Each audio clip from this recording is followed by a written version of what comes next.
Thank you, everyone. We're going to begin with the school committee member and student reports, starting with the school committee chair report. We have a few announcements. The first is the 2015 State of the City will be this Wednesday at 7 p.m. at Fitchburg High School. We've also had a number of snow events in which communication has been very key. The city has two ways that we would like to continue to advertise as ways to connect with city and city services. The first is a code red system, and this is where you can sign up to get alerts about road closures, parking bans. You can receive them via email, text, or phone call. And the second is called Commonwealth Connect, in which you can report, even send GPS locations of issues in the roads, like potholes, and so on. Both of these you can sign up online by going to the city website at www.fitchburgma.gov, and you'll see the symbol for code red, and you'll also see a link for potholes, graffiti, and any other city services. That's through Commonwealth Connect. Those are great and easy ways to get information both ways, from the city as to what's going on, but also to the city as to concerns that we need to address. Moving on to the resource committee.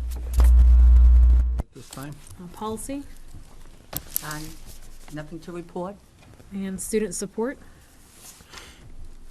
Meeting next Monday. I think either Jean or Matt will be chairing it. We're sort of alternating the chairing and note-taking, so we cover everything we need to. School personnel. Nothing to report at this time.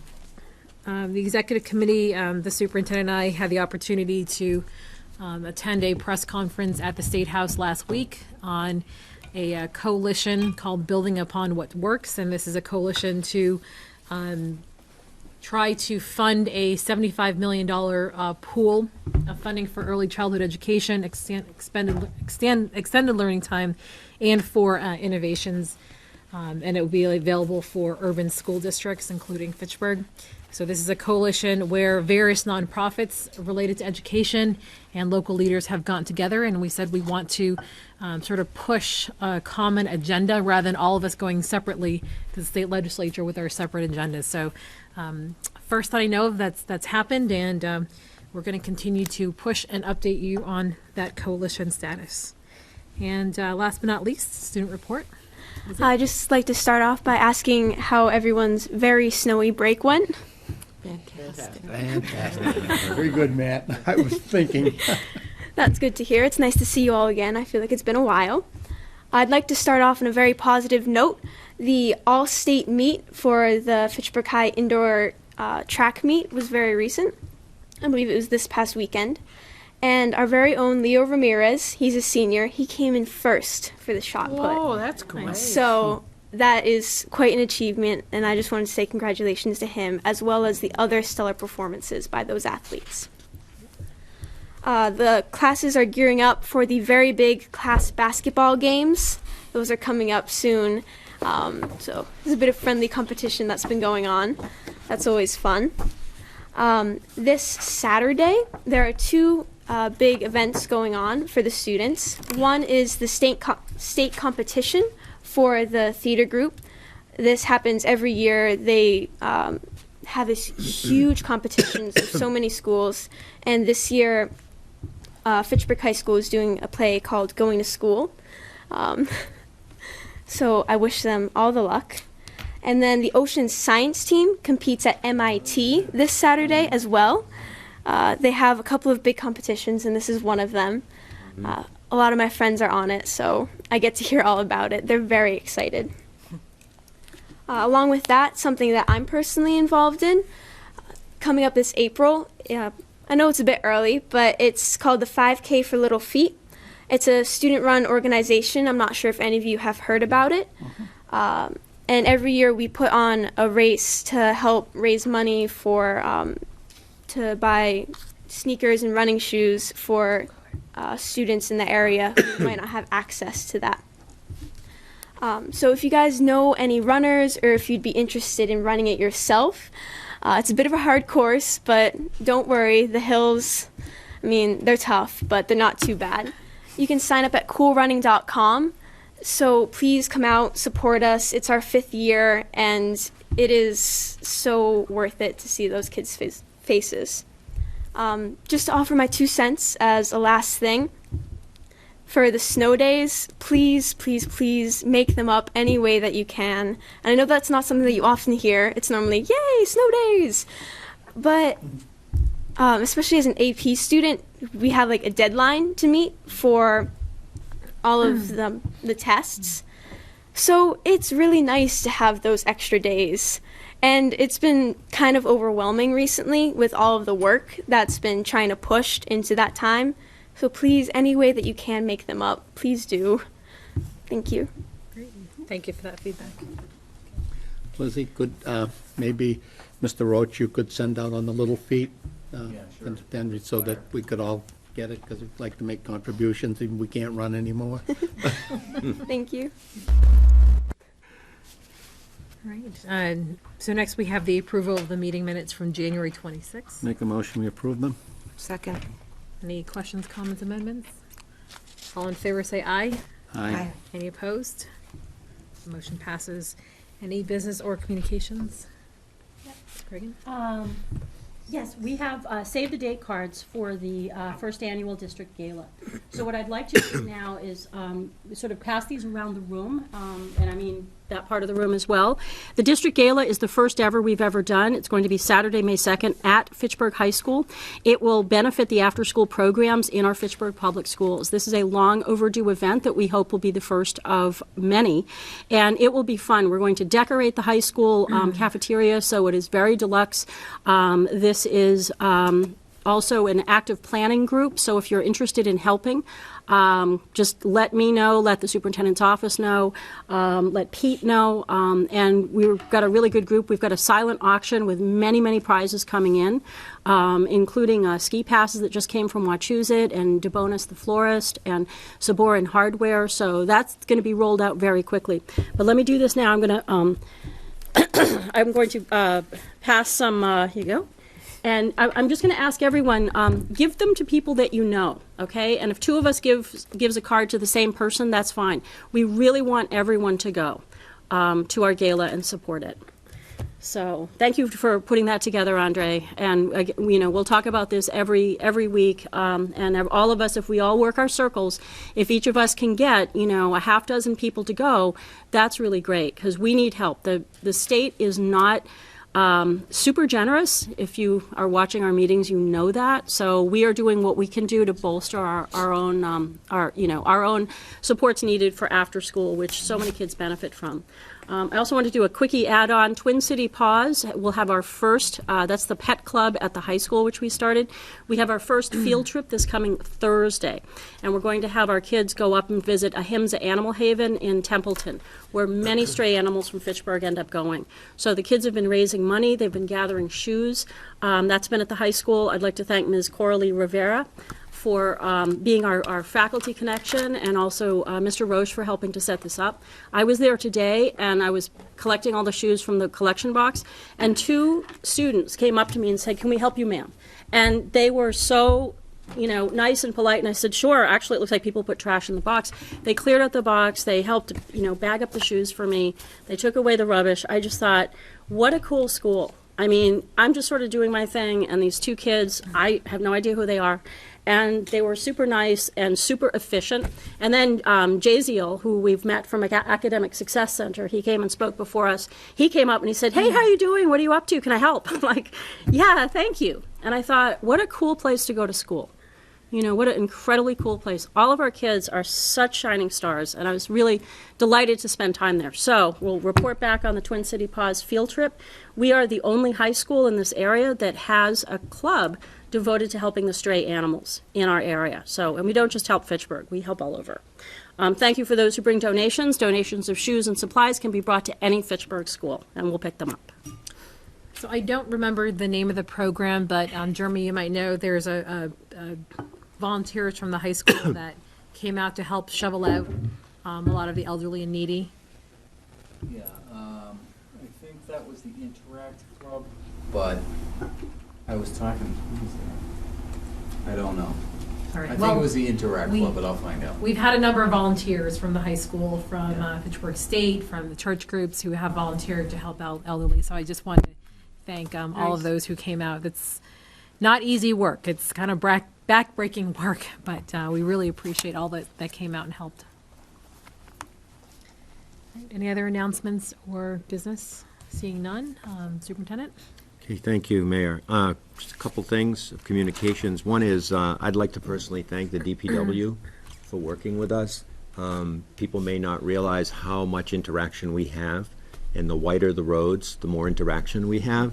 So we've had a lot of interaction, but it's been really helpful to be able to point out particular areas, and I know at least at the end of the week, of the vacation week, where they were really able to focus a lot on neighborhoods and streets.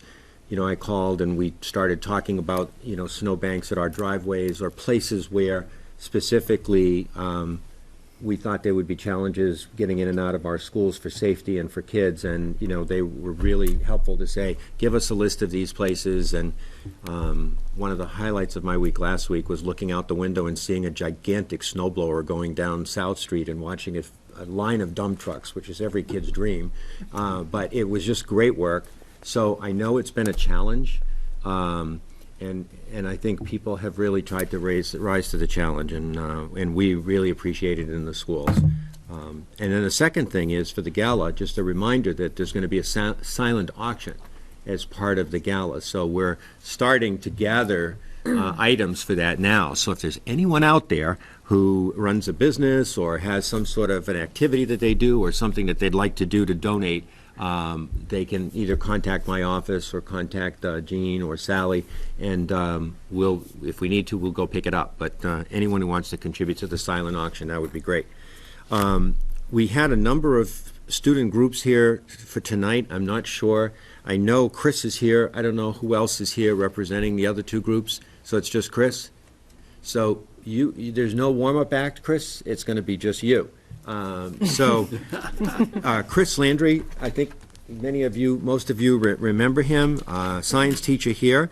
And one of the things we've been talking about is, you know, how do we increase parent communication, parent collaboration and work? And it's a slow process, but we wanted to highlight the potential, you know, what the potential is of parent-home school communication. So Chris has volunteered to come here tonight with a student and her mom and talk about the portal and the value of communication. So Chris, all yours.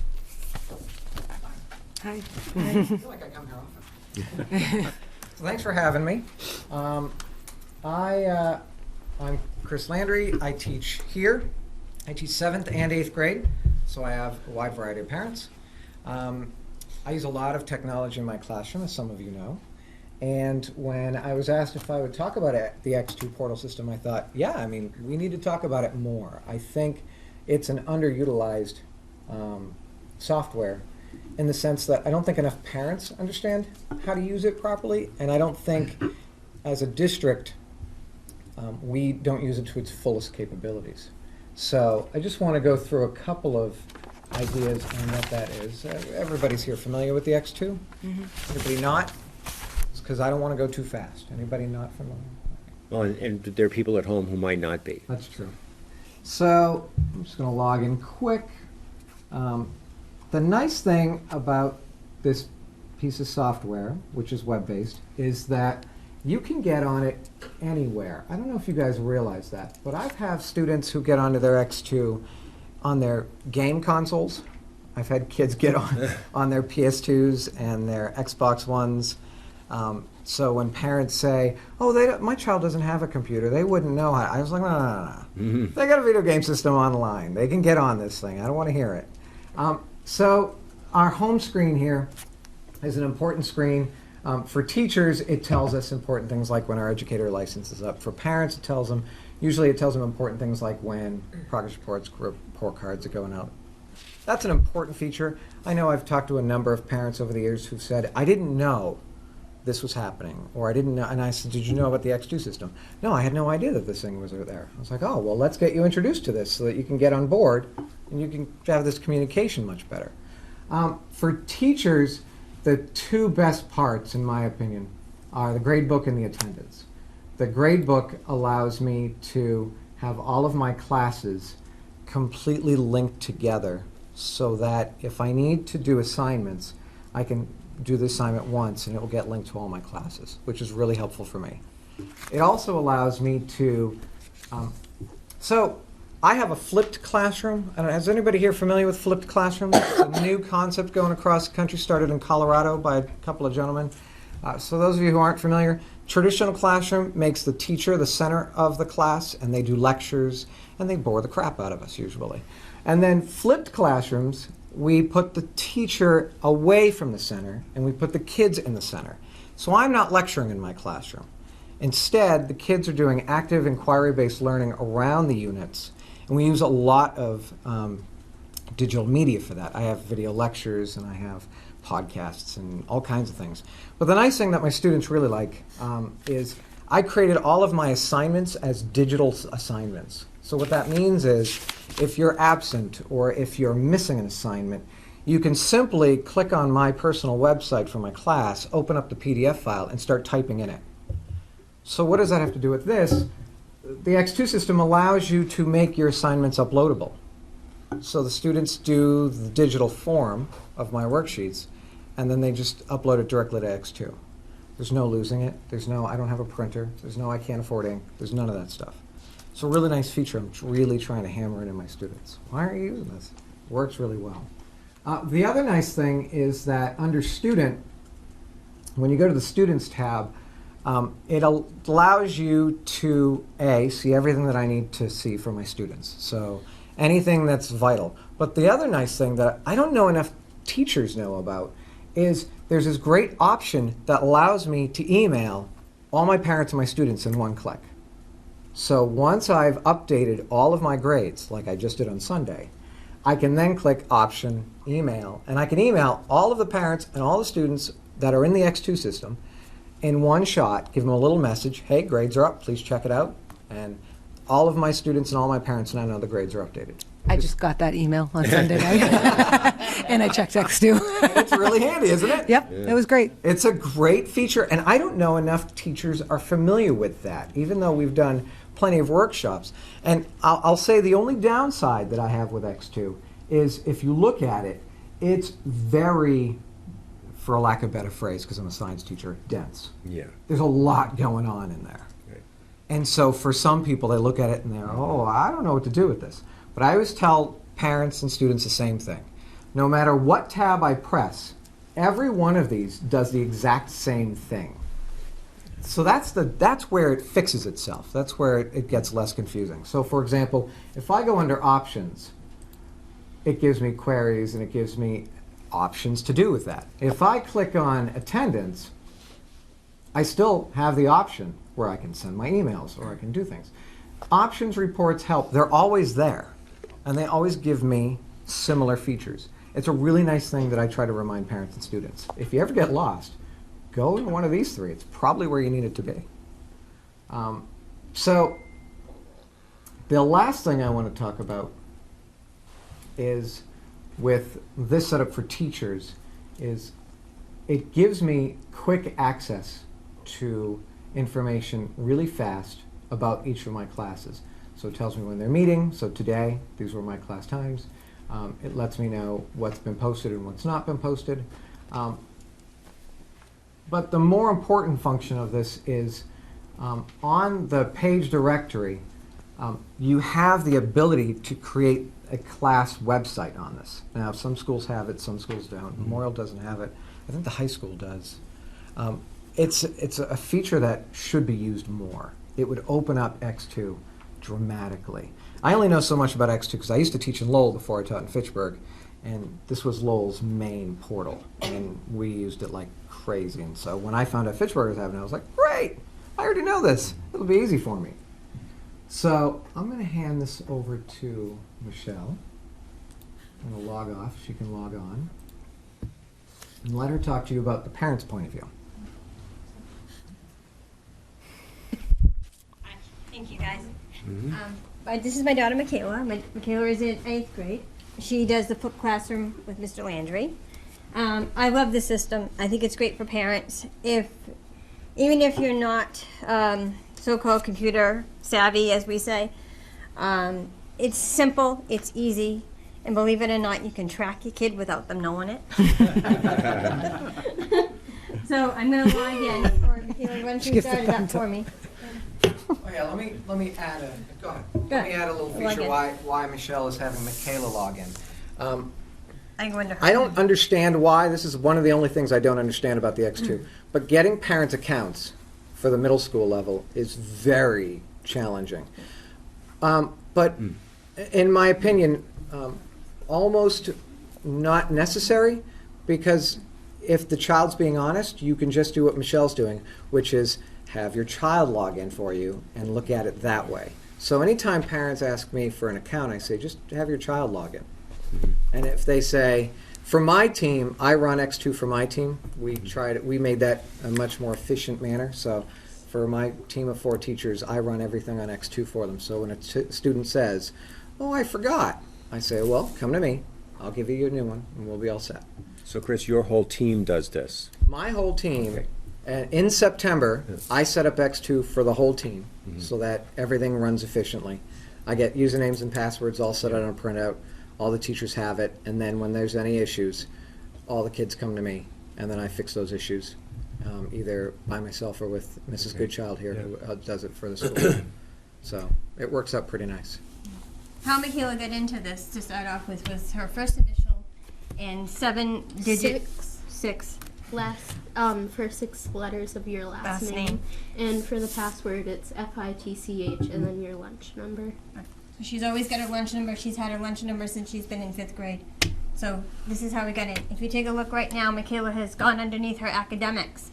So I can keep track of every single class that Michaela has and who she has for a teacher and her grade point averages. So her grade point averages will change.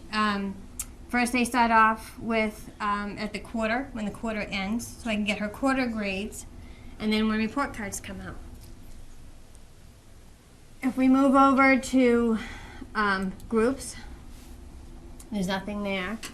But if we go to information, like Mr. Landry said, I get all these demographics on the side, tabs. I can go underneath attendance. I can see how many times she's been tardy, how many times she's been early dismissal, and how many times she just hasn't shown up. Like I said to Mr. Landry, this is kind of good for some of those kids that walk to school who said, geez, let me take a stop off at the Cumberland Farms and I'll get to school late. Parent doesn't know it, but it shows up on here. These would be other kids, not Michaela. Michaela's driven, so she's not going anywhere. It also has our contacts underneath. So I can check to see if, yeah, they have my right phone number. Yes, that's her grandma that's picking her up. And I can notify the office if anything has to be changed. You have your notifications. Anything that's up and coming is on there, so I can keep track of it. Michaela can do other things on here that I can't do, so I'm going to let you go and show them else what else you can do. Okay, so if you go back under academics, and I'm going to pull up my science grades. So this is the detail, so it basically gives you the overview of it. So you can see my grade point average and then what my posted grade is. Okay. She just did a lab and a project, which she just recently, for the 3rd quarter, graded. I can keep track if she had an assignment that was passed into a teacher and goes, geez, at the end of the quarter she has a 60, why? I can go back and I can track all the assignments she has to find out what was graded and what was not graded, so that I can go to the teacher and say, why has she got a 60? What's happening? Oh, well, I haven't corrected the lab, or I haven't corrected the assignment for the project. I can go back in and I can wait and watch to see when he corrects it.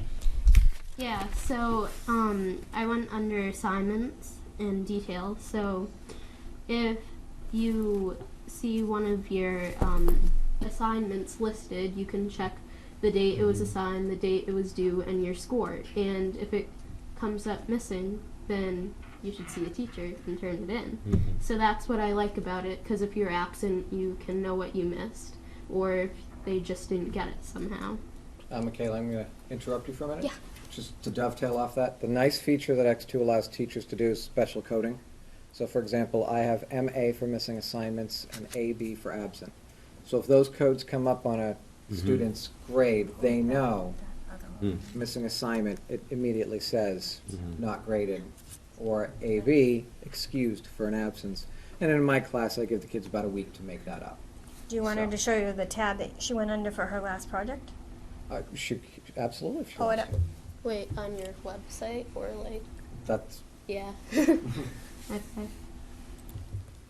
so the X2 really allows teachers to get as much information to students as possible.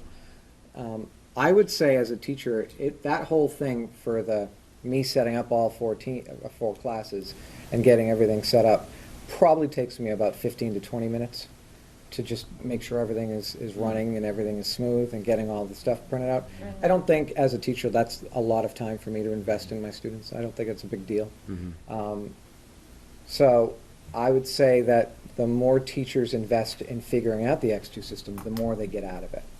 It really does help them out in that way. Chris, do you update when people leave or come? Do you do that, or is that done, if it's done in the office by Donna, does it automatically update? Yes. Yeah, okay. And I've helped her with that. We've had a couple of flaws with the X2 Yeah. because I use it so much that I've gone to Donna and I've said, hey, like for example, one of the biggest flaws we had for a while was if a student changed their class, their grades got wiped out.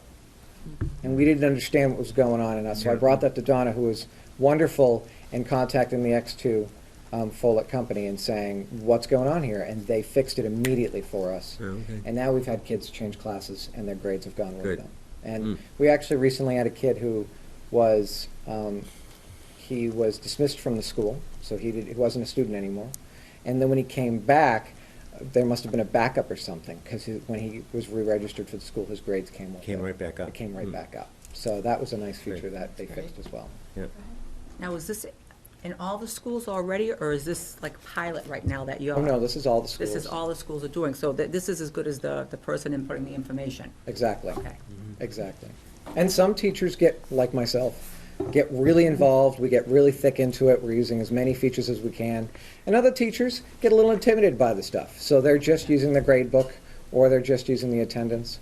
In my class, my students take their attendance with a QR code in front of my iPad because I want to make sure that every kid is in my class, so they take a QR code, they go to my iPad, it registers it, and then that iPad then registers X2, so that my Explain to class... people what a QR code is. A QR code is that funny-looking box that you might see in advertisements that says, hold your phone up to this, and it opens up. It's actually a piece of art by a Japanese gentleman way back in the 80s who decided that he wanted this to be free art as digital media, and so nobody owns the rights to it. So anybody can use QR in any way they want to, and nobody has to worry about any kind of infringement rights or anything.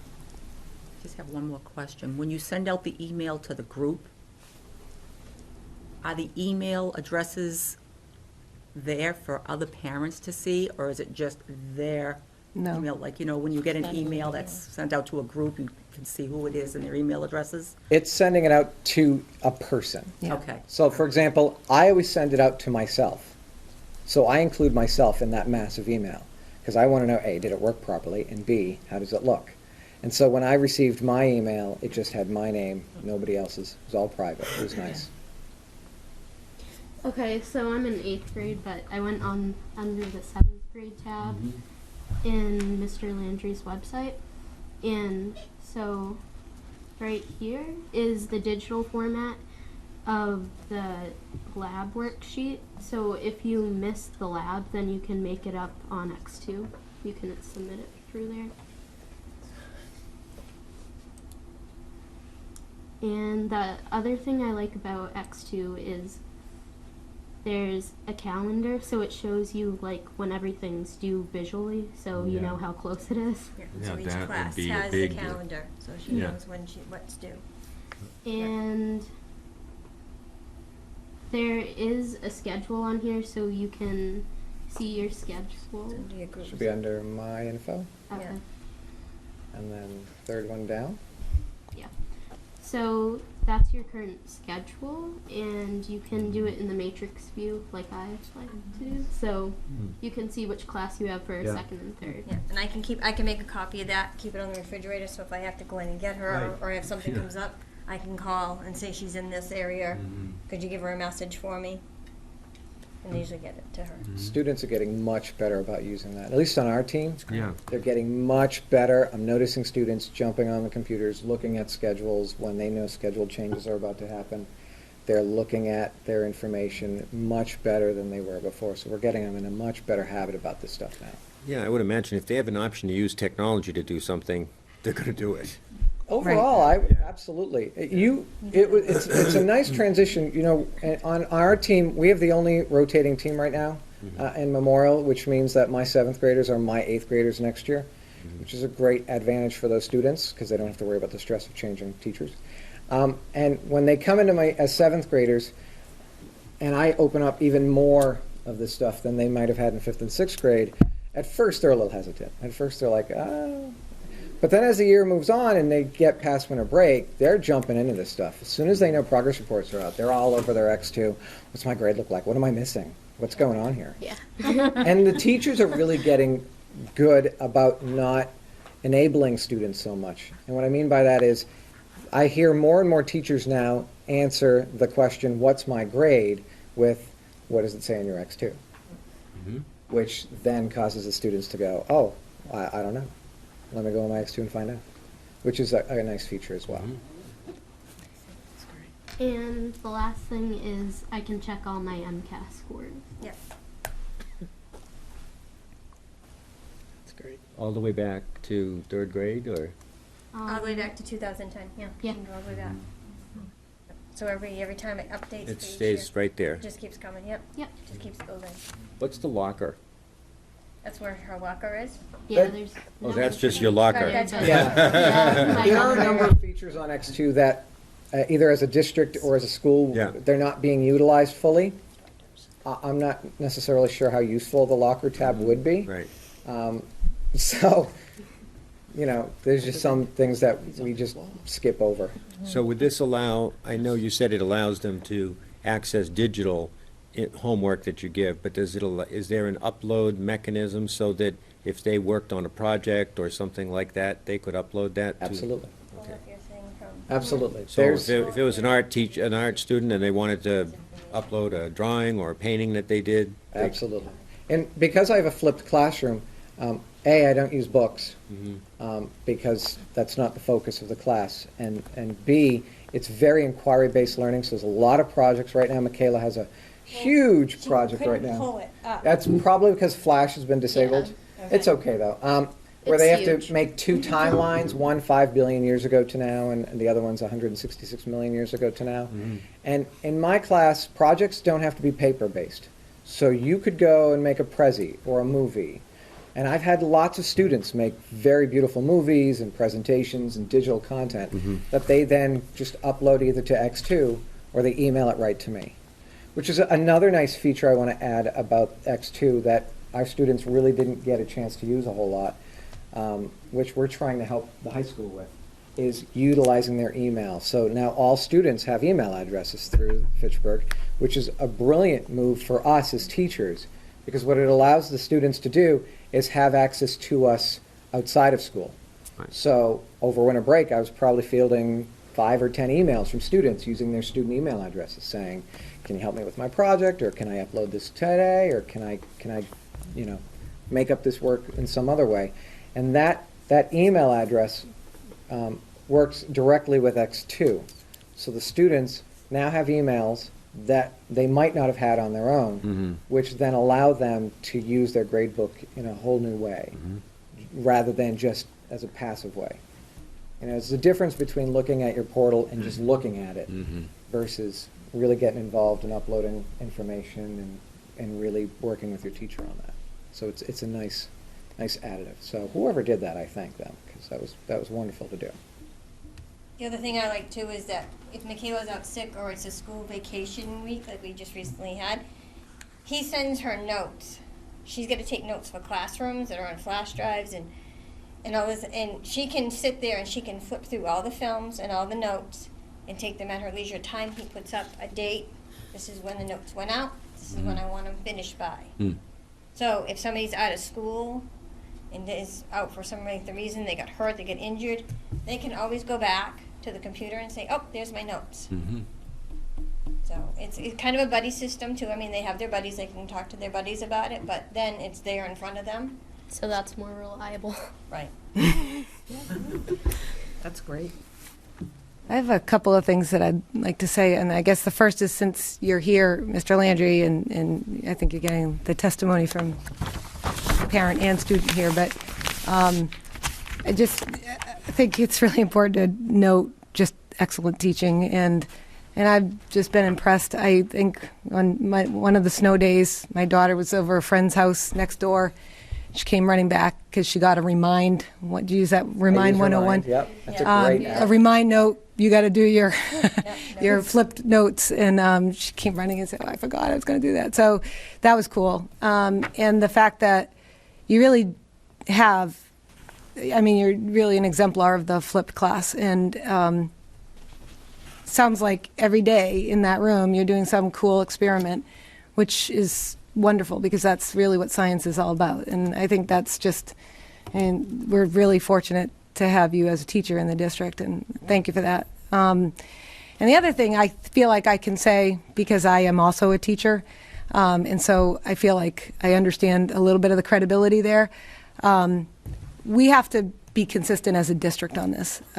This has to be a real push, because you will notice a difference when you are a parent and going on X2 between the teachers and what they post. And I'm thinking, in part, I guess I'd like to hear what the plans for professional development might be around it. If people are worried or leery about technology, you can't be, right? Like it's 2050. So we've got to make sure that the professional development is there to make sure that and also I think make sure that there are expectations in schools about how often it might get updated and the extent. I mean, obviously, you've got beyond, I think, probably what a lot of people have, but there should be some discussion about what the expectations are across the board, because it shouldn't be too random. That's what I'm saying. I think it's another great thing too. I mean, like I said, you don't have to be computer savvy.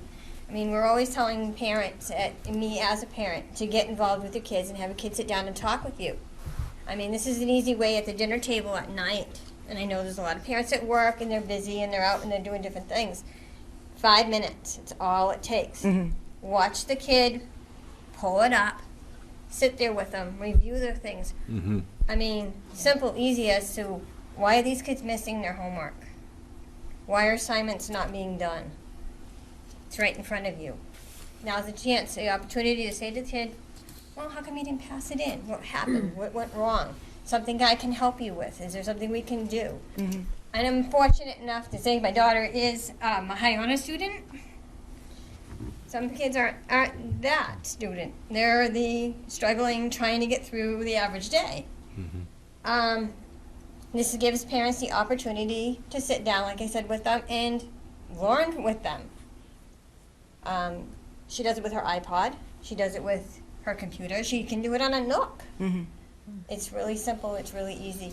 That's a really good point, because I think the message we're trying to get students to receive is that you have to be responsible in the end for your own learning, right? That you are you're an active agent. You are the active agent in this whole endeavor. And if you can tell students, listen, you should know what your grade is, right? Look at X2 or whatever Right, the and here system it's might in be. black and white. It's right in front of you. Right. This is why you didn't get it, because your assignment wasn't finished. And then they can be the proactive ones to say, and approach a teacher and say, Right. okay, so can I talk to you about this? I know I'm missing this. She's sent in on her own. She knows if Yeah. something's not done, and we pull it up and we say, oh, her journal, her math journal wasn't complete, like it wasn't over the break.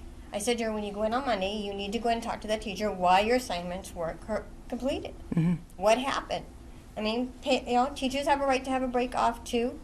Okay, he just didn't get to it. He was going to get to it on Monday. Fine, But her grades are important to her. She's looking forward to going into the high school, doing some AP classes, and these are important important things for her, but it's up to her.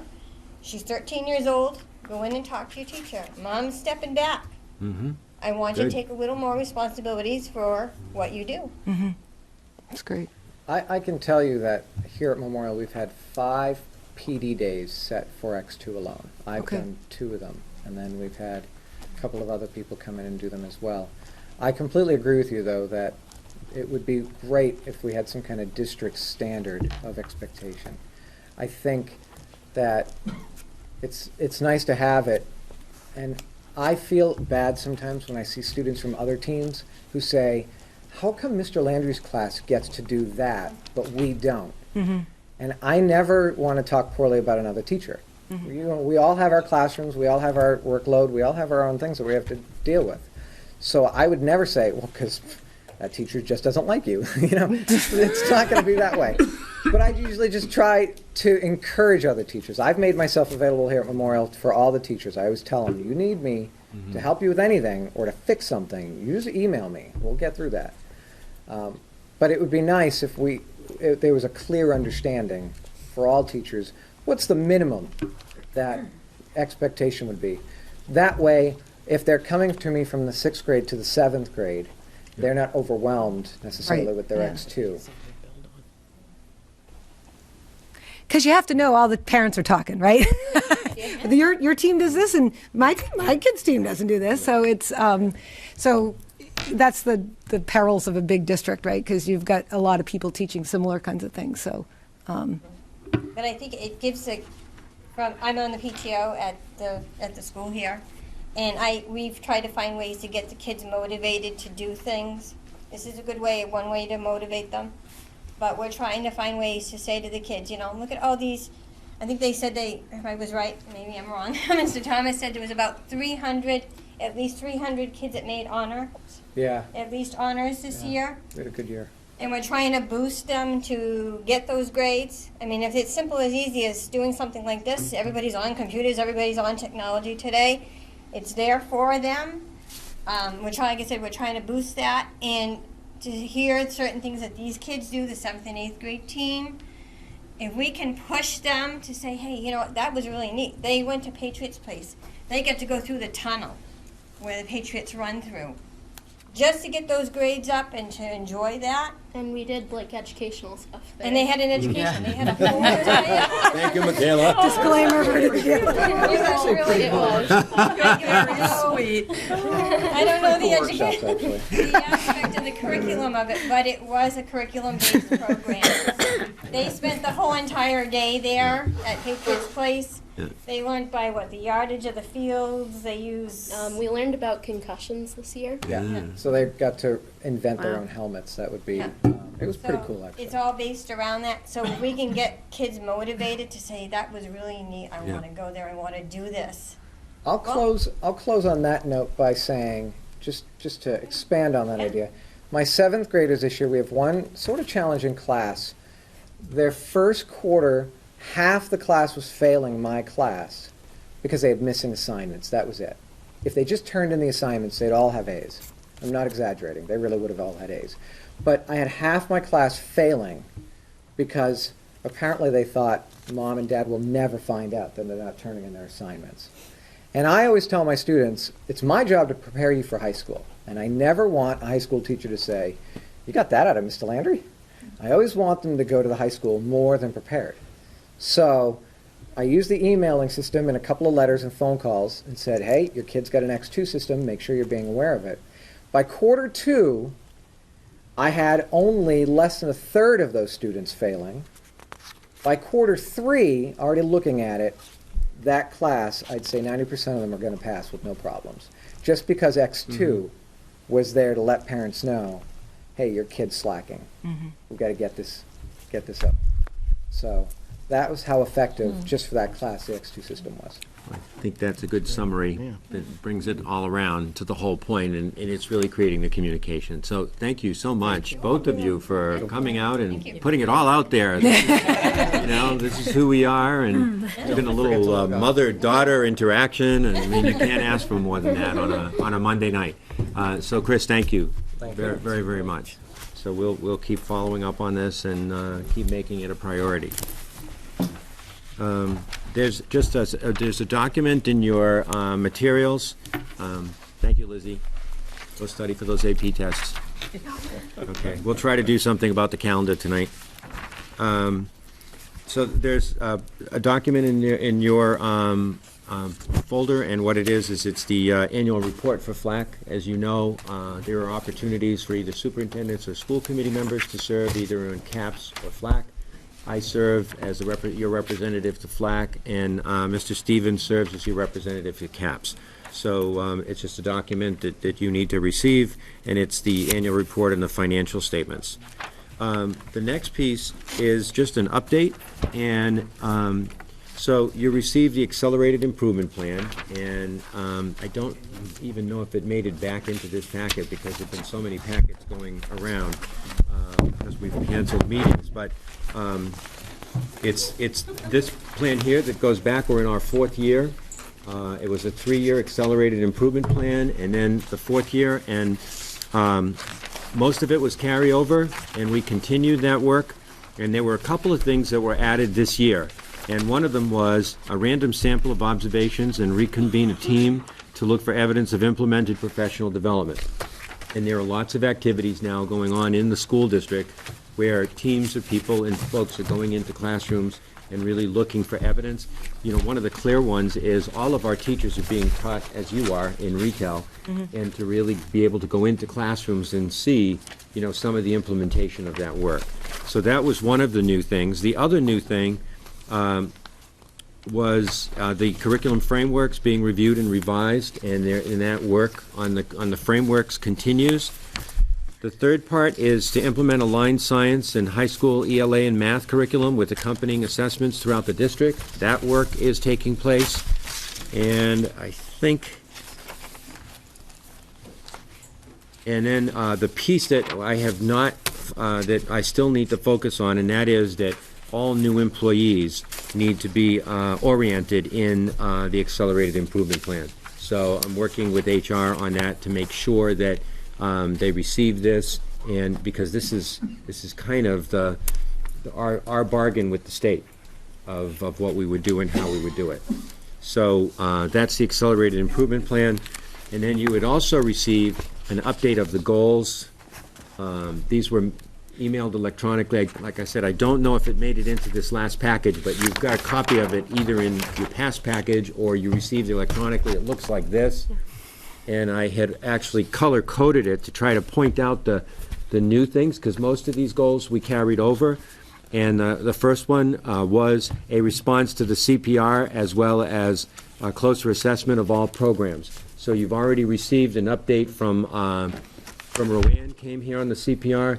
We're continuing. We just discussed it today. There are pieces of the CPR that I think the deadline was April 10th. April 10th.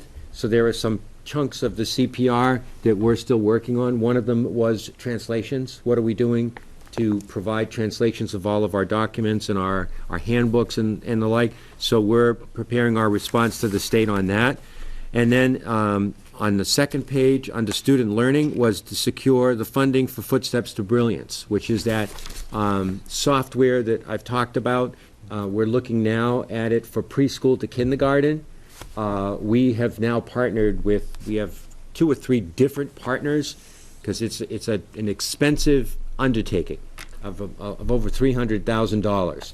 But that's that software that would then be accessible to parents, to all parents that we choose to open it to, and it could be, you know, any program in the city. They'd be able to access that work here. So we halfway there yet? I'd say we're probably halfway there to cobbling together the funds. Our goal would be for an implementation this coming September. And that we also, one of our partners is the Working Cities Initiative, which is the how's it referred to? North of Maine. North of Maine, which is really focused on the north of Maine. So through those grants, we've been able to gather some funding to help us with this. And what we would do is we'd actually be using north of Maine kind of as the baseline group, and then the rest of the city community and school community we'd then be able to compare the progress to that. And then for me, in working with the principals on their evaluations, they're using Google Calendar, so they put in all of their evaluations and the time, what classroom they're in, which classroom they're visiting. They just implement it as part of their regular schedule. And that's, my way of seeing, how often principals are getting into the classrooms, principals and assistant principals. And then the last piece on parent outreach was the makeover of enrollment center, as well as changes to practices and procedures. We've worked on some of the practices and procedures in terms of the construction. There have been a lot of other projects that we've been working on that we've had to do, and there may be some architectural work that needs to be done, because if you remember, the goal was to actually penetrate a door to the left-hand side. That room is still put aside and kept aside, and it's actually being used somewhat. When parents are coming right now, that need a separate space, they can be brought around and used there. But the goal will be eventually, and probably it'll end up being a project for next summer, that will create finally, that enrollment center that has access to those spaces on both sides. Related to and this is probably a good segue to something that we're going to talk about a little bit later, is parent communication, kind of what you heard. And I recently sent out that Survey Monkey and the response was unbelievable. Yeah. Over 1,000 people participated in the Survey Monkey, and then there were 240, last count, comments, and all really constructive comments. Well, have you thought of this? Or have you thought of that? And a lot of it in there, thanks for asking, I really appreciate the fact that you got our opinion on this. So it really says to me, this works.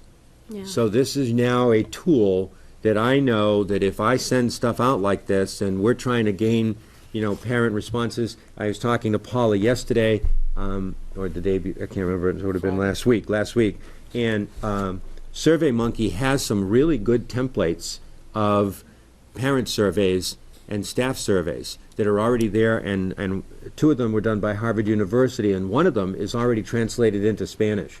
So Paula and her group every year sends out that Title I survey to parents. So we're talking that we try to combine, and you can adjust the one that's on SurveyMonkey. So what we thought we would do is look at that one and look at the Title I survey, try to put together the best of both of them, and then do the translation, since most of it is already going to be there. And now we would still do paper. We'd still make paper available, so that if somebody doesn't have the access through technology, they still need an opportunity to fill out a survey. But we would be able to get a lot of information through that. So if that's a tool that we can make people more and more comfortable with, just like X2, it will help with the communication. So the last piece of this is connected to both the Accelerated Improvement Plan and the goals is my midterm evaluation. So we don't have to do anything too heavy duty right now, but just like with all of the principals and all of the teachers, I have to do a midterm touch base. So I can't even remember when it was, but all of you were sent out a link to, an online opportunity to look at that. So at some point, we have to close that loop so that we have officially done due diligence and done our midterm update. So I don't know if you have any questions on any of that. Just comments. Thank you for that. I looked at the rising tide of snow and snow days and the rest of it. I looked at that evaluation when I got it, and I just looked at it again today, and just wanted to remind everyone, if you can please respond to Andre, just look at it. I've emailed it to everyone again, and it was helpful for me to kind of return to the everything that he's been working on, because it's a substantial amount of infrastructure improvement, as well as this ever growing cascade of expectations from the state, and the state and federal government and the rest of it. But we're really, really fortunate to have someone whose hand is always on the wheel and who is very much the leader of a team. I feel like all of our principals are very much team leaders, and Andre holds the whole thing together. So if you could please look at that tonight or tomorrow, and then just get those responses back in so that we can be in compliance with the state. Thank you for that, Andre. And I look forward to the new enrollment center because that's just such a great, I love it when I walk in there and there are parents with kids in there. And it's always a great opportunity to say, oh my gosh, you're going to school that is awesome, that is so exciting, we're going to have you here. And I've had really cool conversations with families where, like that, they're just signing their kid up to school, and if I run into them, I want to make it into a party that, it's so great that they're here. And I feel like that's what it should be like, that kids who come here should have that experience of they're welcomed and their presence is appreciated. The mom who spoke earlier and her daughter, I can't believe the daughter, I wanted to say, I can't believe that's an incredibly mature 13-year-old, like having a handle on all of her own grades. So, but it's a lot. And there's less, the evaluation, it's a pretty fast read in terms of what Andre has on there. So please get that back to him if you could in the next couple of days, just so we can check that off. Okay, thank you. Thanks. Could I just ask on the Footsteps to Brilliance, so you said halfway there for the goal? In funding. Yeah, and still thinking that September is a Yeah, possibility? that's our goal. We've got a lot of other irons in the fire. We've collaborated with, like I said, Working Cities. We've got a couple of grants that we're working on with Fitchburg State University. Okay. So anyone who will partner with us, we will partner with them. Okay. That'll be great for So the it's city. but I'm pretty confident that we're gonna get there, or that we will be able to cobble together something to at least do some sort of an implementation for September. But I'm gonna still stay for a long time on, we're gonna go whole hog in September. So, the dropout, this is like old news now, but it was new news when we first were looking at it, and that is the dropout data and the graduation data for both of our high schools. And really some wonderful news here. But there's nothing like seeing the data, but then to have both of our principals come and kind of give you some context and explanation of the data. So both Jeremy and Mike are here tonight, so I'll let you guys decide how you want to do this.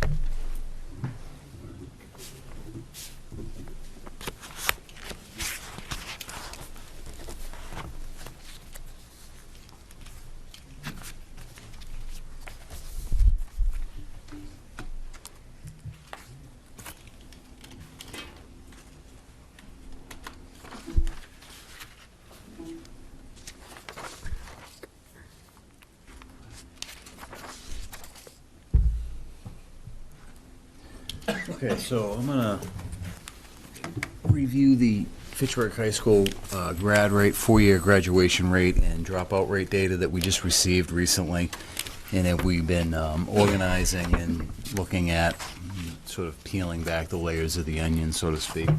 I just want to quickly touch on the pictures because I think they relate to the ideas of graduation and dropout, et cetera.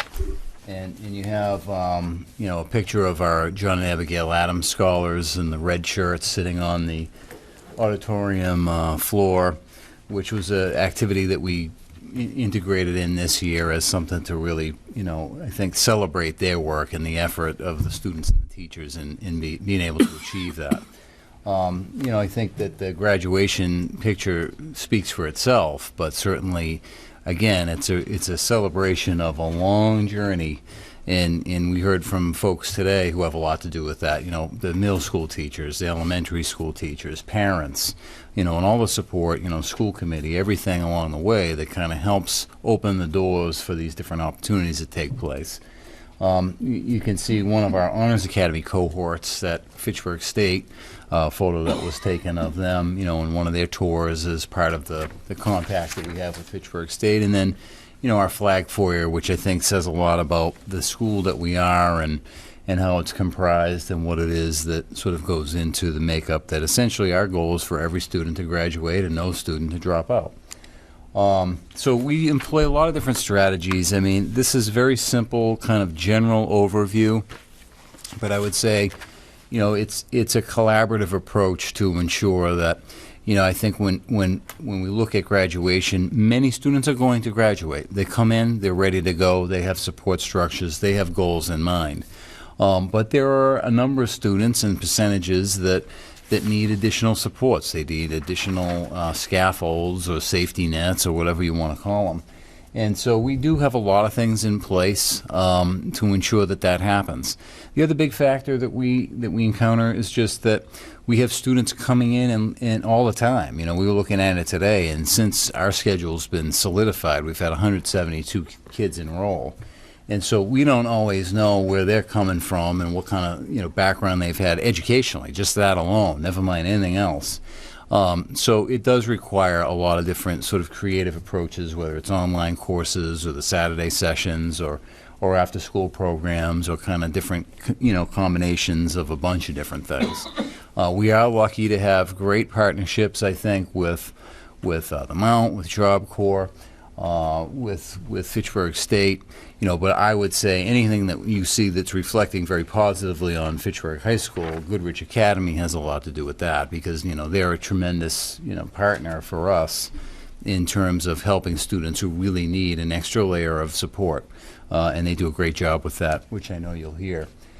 So there's a lot that goes on there. One thing I do quickly want to touch upon, and I don't know if you saw the article about these different kinds of courses that are integrated into high school curriculum now that colleges are promoting to remediate students in high school prior to them having to actually take remedial courses in college, because if they do, they're not likely to graduate college. So we did this with the Mount this year, and we have 4 sections of math modeling running for seniors, and it's great because it's allowing seniors to get college ready right at the high school level and avoid having to take the remedial course when they transfer right up or graduate and enter into college. So it's been a great success for us in year 1, and we look to expand upon that with some English offerings as well.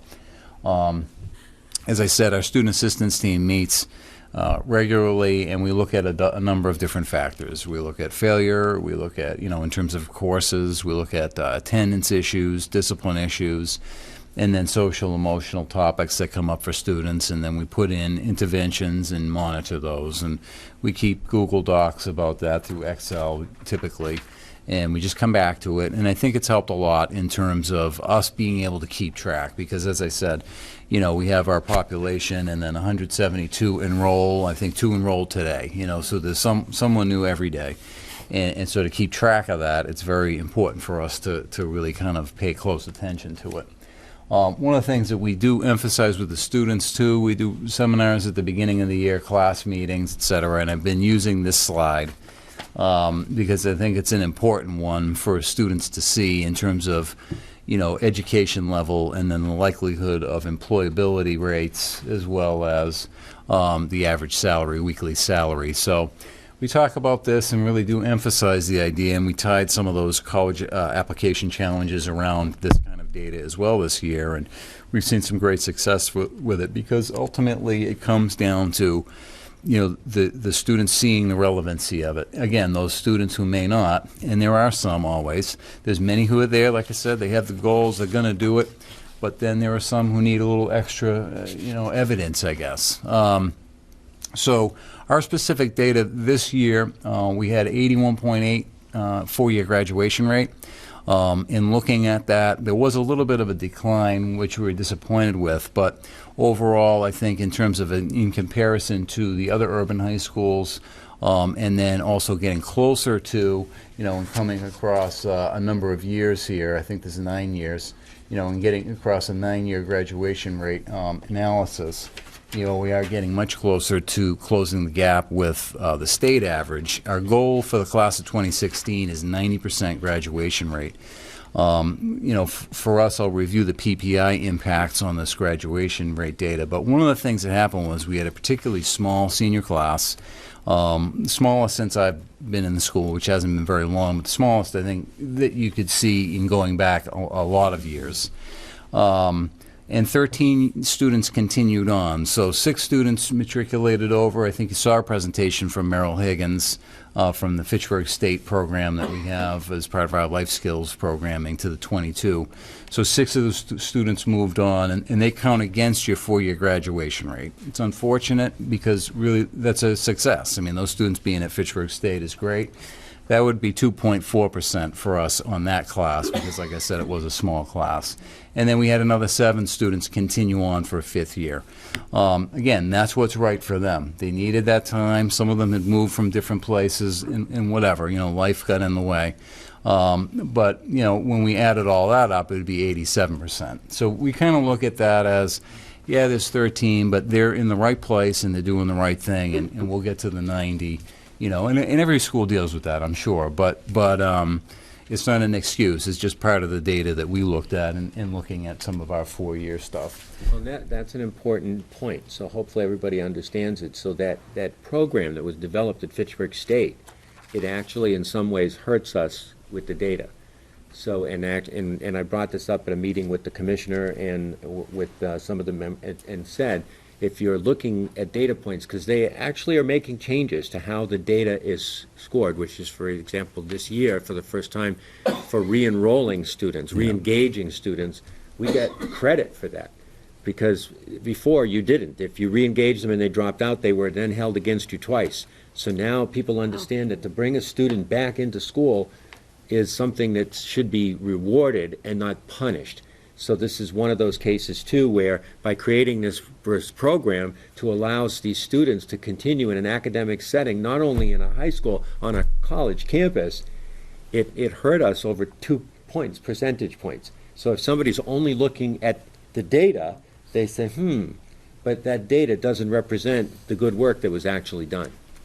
Yeah, it's an excellent point, and I think I was at that same meeting with Andre, and every school was kind of bemoaning that fact because you want to do what's right for students and not have to take a hit against your overall performance because it does tie into your accountability level, at least for us. So, and I'll review kind of the impacts of where we are looking at 2015. We do look at it by demographic as well, and I just highlighted the red areas as below the state average. So we look at all the demographic data for which we have accountability levels. And so you can see that in terms of compared to other urban high schools and compared to the state, we're really doing quite well, I think, overall. So looking at that 2014 class, or 247 students in the overall cohort, which again is really quite small for us. And then you can kind of see the demographic breakout by those areas that, again, the state sets this up, so we're just reporting it here. But you can see that, we looked really strong in certain areas, but in a couple, like I said, the all students, that's the overall, the 81.8, and then for white students, we were below the state average, but above the urban high school's average. So 5 years, kind of pulling it back to 5 years, that's pretty consistent, overall. We still haven't gotten to being at the state average. That is our goal, certainly, and 90% specifically for the class of 2016. Why that class? It was our first freshman team class that will graduate. I think there's an impact there. As we've looked at a few different things, but you can see that really, in a lot of ways, we've been above the state average in a lot of those boxes. So, again, I think, given some of the challenges that we have and some of the work that needs to go on and what the efforts that go in terms of supporting students, I think that we're seeing a lot of positives, and we're hoping to continue that. In terms of our dropout rate progress, couldn't be happier in terms of where we are here because we actually did exceed the state average of 2.0 with our 1.7. Again, I have to emphasize that you're going to hear from Goodrich Academy in a couple of minutes, and we owe, unbelievable debt of support and gratitude to Mike Pelland and his team over there because being able to have a partner like that enables Fitchburg High School to be propped up a little bit. I'll point that out specifically. But That said, the 1.7 is something that we're very pleased with and excited about because, this means that the work that goes on in terms of tracking students, in terms of looking at where they are, in terms of figuring out what's in the way, what's the problem, we were able to really do a good job, I think, in terms of as a faculty in answering a lot of those questions and removing obstacles and trying to support students. I'll be honest, there were 18 students that we failed on. I mean, that was the dropout number for us. Some of those students we couldn't find, literally going to the homes, et cetera, and just couldn't track them down. In fact, that was the majority of the ones that were of that 18. There were a few just literally, no, I'm not going to school, and but at least those conversations took place, and the packets of information about here are some options come back to us. Like Andre said, we try to re-engage either through us or with Goodrich. But overall, I think you can see that the progress has been positive, and certainly in comparison to the urban high schools that we're a part of, but even the state there, I think there's some really good news. So for us, this directly impacts the PPI status, the accountability status for 2015. It's the first information that you get because it fills in these boxes right here. And for us, what we would expect to see is 75 points out of 100 for the graduation rate and 100 points out of 100 for the dropout rate, which we have never been able to do before. So going into the sort of MCAS season, we would have 175 points out of 200, which certainly is that's the most we've had ever. And definitely something that we're excited about, and it puts our school in a good position to be able to be doing well through that next phase of things. So that's kind of some of the information that I have, but certainly any questions you have, I'd like to try to answer them if possible. I'd like to ask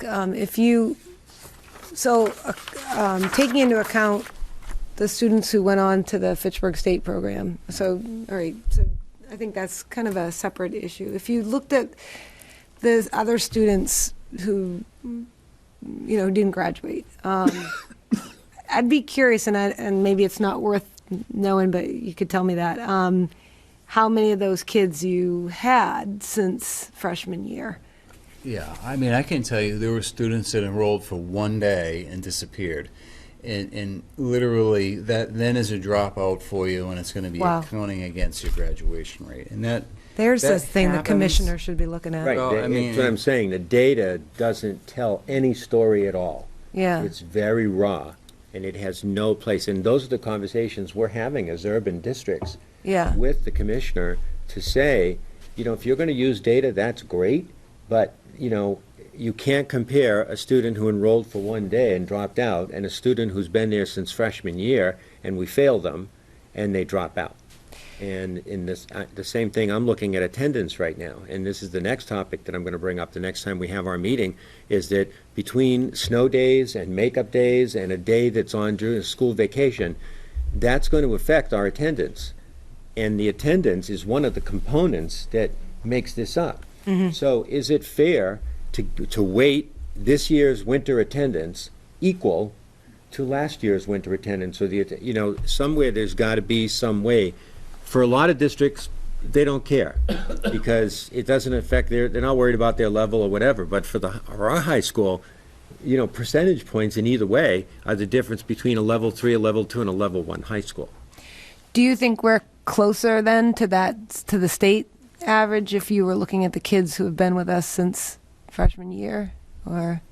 I would say so, yeah. I can go back to look to the 18, but that we had that were considered to be dropouts.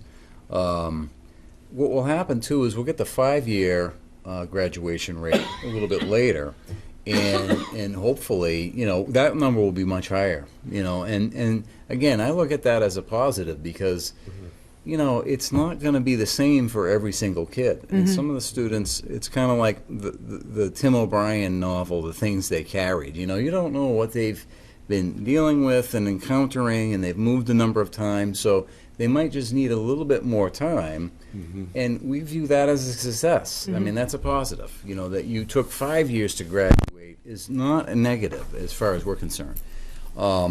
It's reflected negatively just in the 4-year graduation rate, you know, but overall it's a win, you know. So I think that when we look at it, the stability factor is definitely a huge issue. Previous retention is a huge issue. You know, some of the other things that, you know, like I said, we've had 172 students enroll over the course of just the school year thus far. And in looking at the students, you know, some of them come and they're 17, 18 years old. They have very few credits. The education background can be, and this is not every kid. Some kids come in, they're right there where they need to be. They're perfectly fine. They move right in.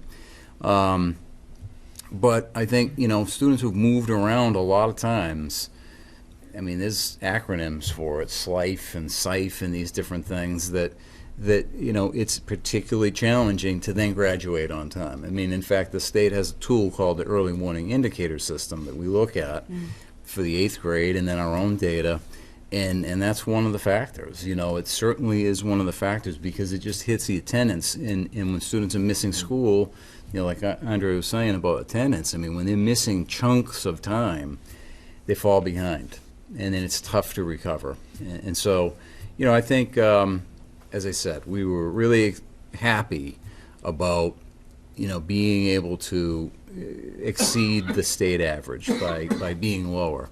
But that said, there were 18 students for whom we knew they dropped out, and we couldn't track down most of them in terms of just, yeah.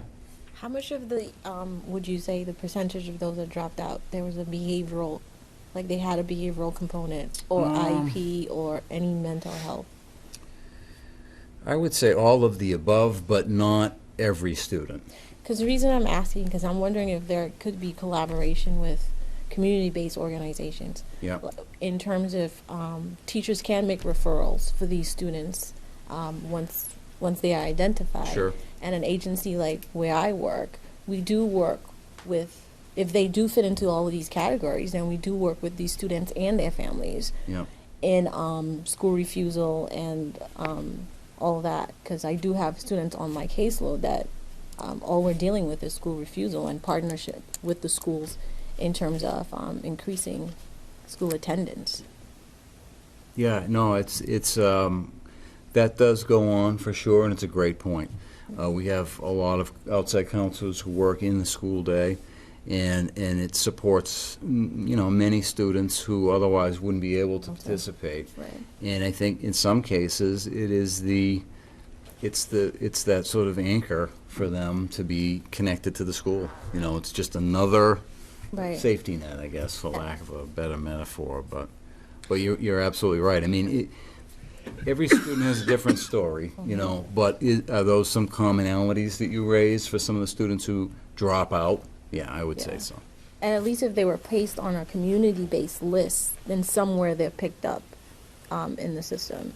That's what I'm thinking. Even if they may not still be in the schools, at least they might be on a list somewhere in the community. I think, though, Kim, some of these kids are not even in the state anymore. Like, right? Like some of the kids who maybe drop out, are you like they're depends. I mean, yeah, you don't know. Yeah, you don't know, right? It's hard to say sometimes. I mean, we had, like I said, there was a situation last year where we had a student who enrolled for one day, and that was it.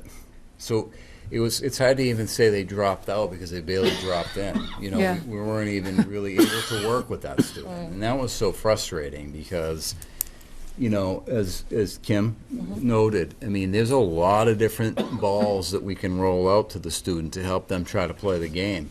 And if we don't have a chance to do that, that's the most frustrating situation. And you know, most kids are gonna, I think, our staff has been very successful in, if they're able to work with the student and have an extended opportunity there, to find something that connects the student to the school and to help them make a good decision about continuing education. You know, and in certain cases, you know, the GED is, though not the goal when we set out in our mission, it's not a dropout.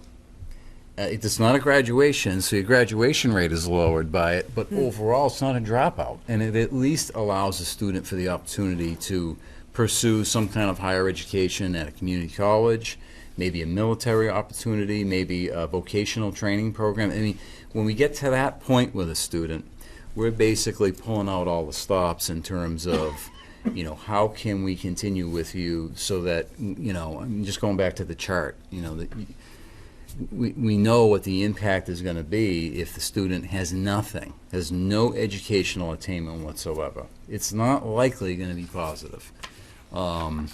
So, as I said, there are a lot of people on the Fitchburg High faculty who work on this all the time, every day.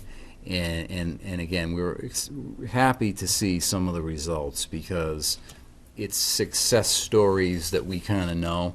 And it's not necessarily, you know, a percentage point or anything like that. It's a person, and as I said, you know, Goodrich has been just a huge resource for our school district. I mean, you know, their story should be 100% positive in terms of numbers because every student is a success story there as far as we look at it. But you know, I'll let them talk about their information. Okay, thank you. All right, thanks a lot. That was your introduction, Mike. Yeah.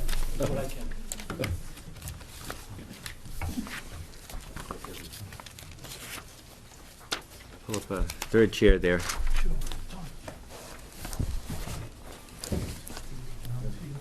Thanks. The gentlemen that are going to be joining me this evening. I need my glasses, I won't be able to do anything. Tom Mayu, member of our school council. His daughter is a recent winner of an Abigail Adams Scholarship, and she was featured in the newspaper article that talked about the dropout rate, and enrollment rate, and graduation rate in the city. And of course, Anthony Wilson, who's worked with me on this presentation. He is our job entrepreneur, and he is someone that has worked very closely with students who have opted out of school for a period of time. I'm glad this evening that I'm going to be able to tell the story that the data leaves out. I think that we take for granted too much the commitment that you have all made to our alternative high school. And I say that because you're certainly practicing No Child Left Behind. And we've had alternative education in Fitchburg for so many years that we look at it as an added incentive for students, a safety net. But what you've done is what is ethically correct. You have chosen to go the next step to educate students who arguably are the most at-risk students that this city and now 34 communities that surround us have to offer. We've extended our arms now to the communities like Milford. You'll see in the presentation this evening, Haverhill. We've discussed communities like Worcester and Shrewsbury. We branch out a long way to help students.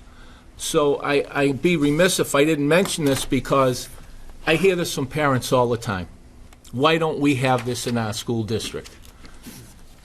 This is certainly a program that is going to save my son, save my daughter. And I think the examples are the number of students that graduate each year. So on the first page, and we have it up here as the dropout rates. And, you know, Jeremy mentioned it. You could put 100% on there because the students that come to school potentially are all dropouts. Am I proud to say that it's 31%, 30%? Absolutely not. But we need to explain the situations behind these numbers. The students that are part of these numbers on the board that are in class right now at the school because they've returned. And they've returned through the efforts of Anthony, through area businesses, the way that we work to keep students tuned in. Those dropout rates for the area schools that were in the article, you know, I look at districts, there's some large districts on there with some excellent numbers, Fitchburg, Leominster, Lunenburg. But if you take a look at the next slide, there are students from those towns that attend Goodrich Academy. 113 from Fitchburg, not all from Fitchburg High School, but schools like Monty Tech and the Sizer School. Pretty high number in Leominster. So I would say that Goodrich Academy has contributed to their low dropout rate, as well as Lunenburg, an example of which is seated to my left. What we're looking at doing in working with our kids is to provide flexibility. For example, if you look at the dropout rates, for this year, we had, I believe, a half dozen students who were working at an area supermarket that had a work stoppage. When they went back to work, those students had the opportunity to work 12 and 14-hour days. So they came to us and said, we need the money. We have to leave for a period of time, but we're going to come back. They're all back through the work of Anthony and working with the employer. It doesn't show in the dropout rate. It's the story that's not told, but it's the story that's in every alternative high school that does this right, that practices flexibility. I lost a student today because he's going to work a job for the next 3 weeks at $25 an hour, but re-enrolled for March 16th. That's not in those figures, but that's part of the numbers. And I think that, we have to be willing to work with the kids that need those funds to stay alive. We as high school students weren't living alone. We weren't couch hopping. We lived with our parents. Our parents supported us. Unfortunately, I don't have that in every situation at Goodrich Academy. Thus the reason for a lot of the numbers that you see. It's not the case in all, but we choose to take all of those students. And this is a risk that we know we take. When we do our orientation of students, we do the very best that we can to investigate how they're going to be transported to school if they're from out of district. But it's not a foolproof process. We're going to lose students along the way. But the numbers of students that we've gained, and again, part of those percentages are going to be walking and getting their diplomas on June 4th. And as I said, some of them in class now as we speak. So the average person, the reader, doesn't see that. It's alarming to see that number of 30%. But if you look at alternative high schools across the state, some of those numbers are as high as 60. Right. Wow. The trimester setup that allows us to do this, and we feel gives us the flexibility to allow students to go through a period of work. Or we have, our young parents that need time because of a birth of a child. We have that. We're doing orientations today and dealing with students who are going to be bringing children into the world in August and September.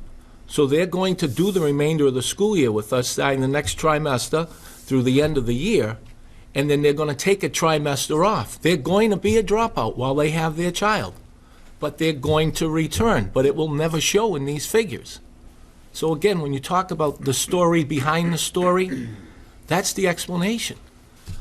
The trimester setup for us is the best way to go because it allows us to reach out, open our arms, and take in students who are experiencing trouble right now in school and who want a change in venue, who want to try a school day that's going to work more with their employment, work more with their families. So they're going to be coming into Goodrich Academy from March 16th through the completion of the school year.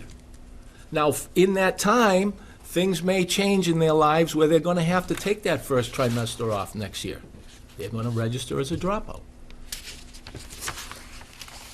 Our enrollment is what we're most proud of, and of course, you can see FY15, 252 students to this point.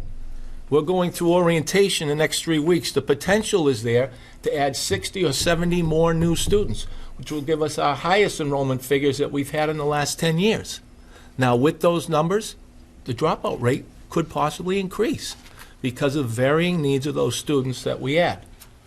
On the last page is something that we're proud of that, again, is the untold story.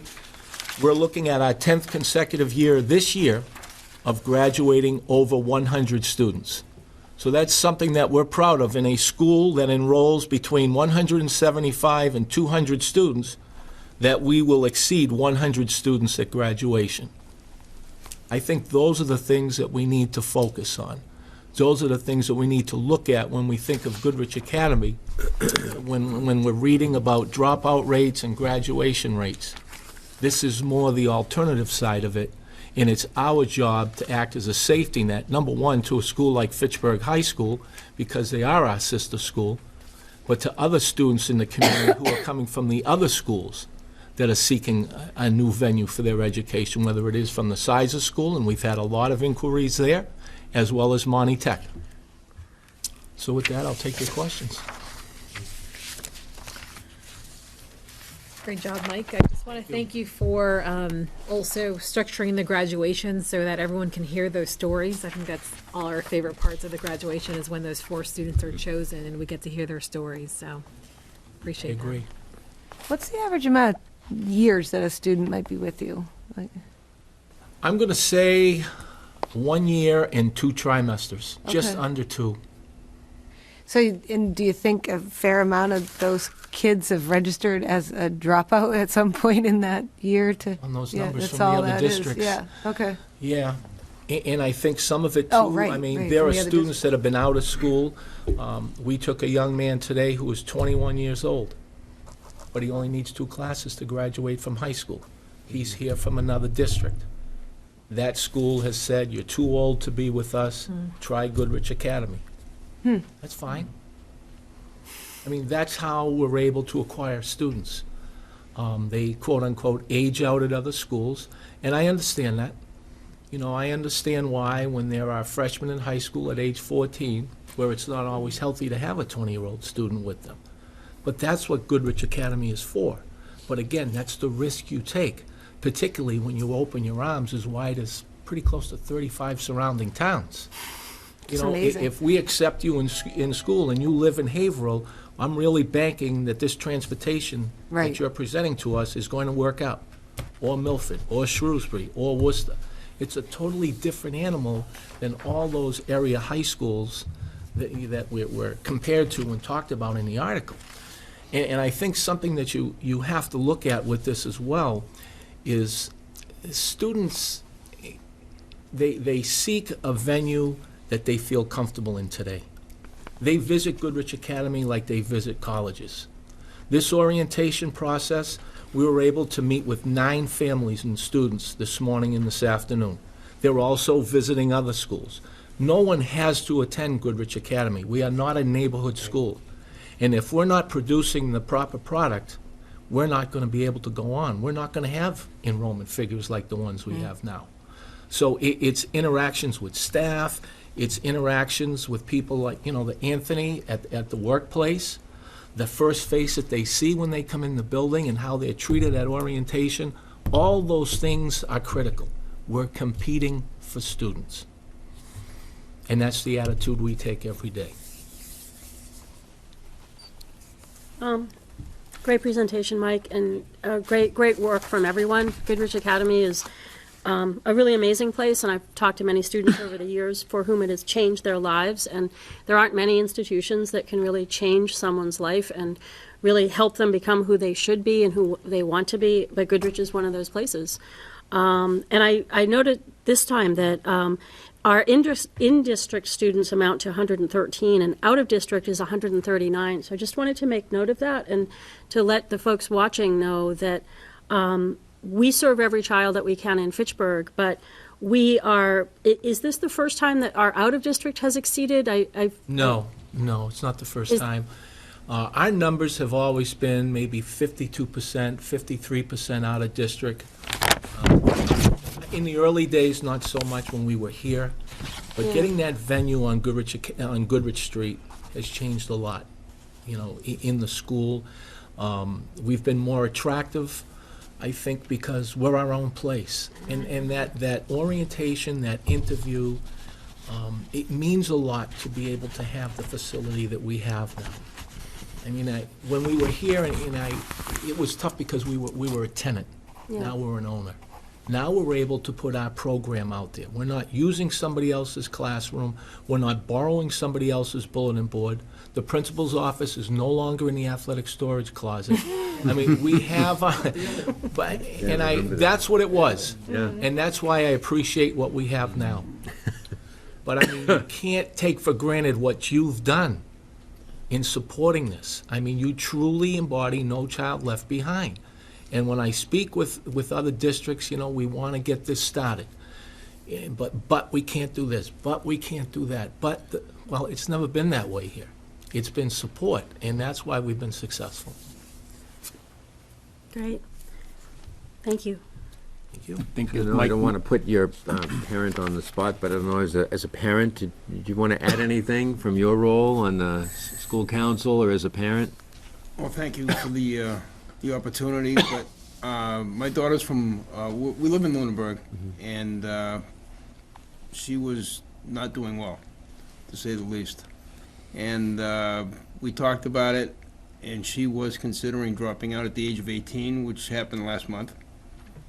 But late last year, one of the guidance counselors from Lunenburg, Sue Cavioli, recommended Goodrich Academy, and we contacted them, and it's been great. I mean, she's dual enrolled right now with Mount Wachusett Community College. She starts her first job this coming weekend. But it's been nothing but a great experience, and that's why I'm here to support Mike and Goodrich Academy for everything they do, because I see it from the inside. I'm on the council there. And until you can actually see it from within and see how they work, Alexis and Mike together, it's an incredible experience. I can't say enough about it. Great. Well, thank you.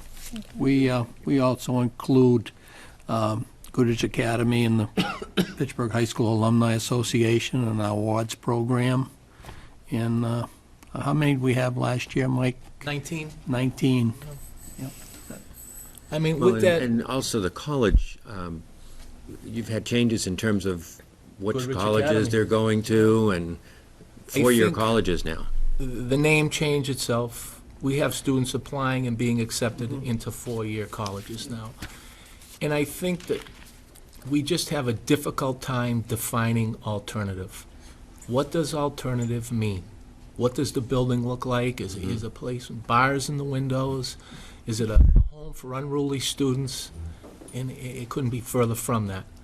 But we were faced with an interesting challenge 2 years ago, Andre, I think it was, where we changed the name of the school because the military had changed our Right. classification, simply because it said alternative school. There was no visit. There was no other formal procedure. So we got to the bottom of it because this was affecting our students who were going into the military and taking the ASVAB testing. They had to score higher because we were classified differently. So we had a chance to bring the gentleman into Fitchburg, who was in charge of the Northeast and education with the military. And he was with Andre and I for approximately 10 minutes, and he said, you know, I'm in a lot of trouble. And I said, you know, what's the problem? He said, well, my wife's a teacher, and she got on your website, and we've made a serious mistake. So before the day was over, the classification was changed back to where it should be, and that it was at that time when we decided that it was time to change the name of the school for the benefit of everyone, our students, parents, and it was with your support, you know, that we were able to make that happen. Certainly has helped our students. Okay, well, thank you so much, all of you. I know great. it's a cold night to come out.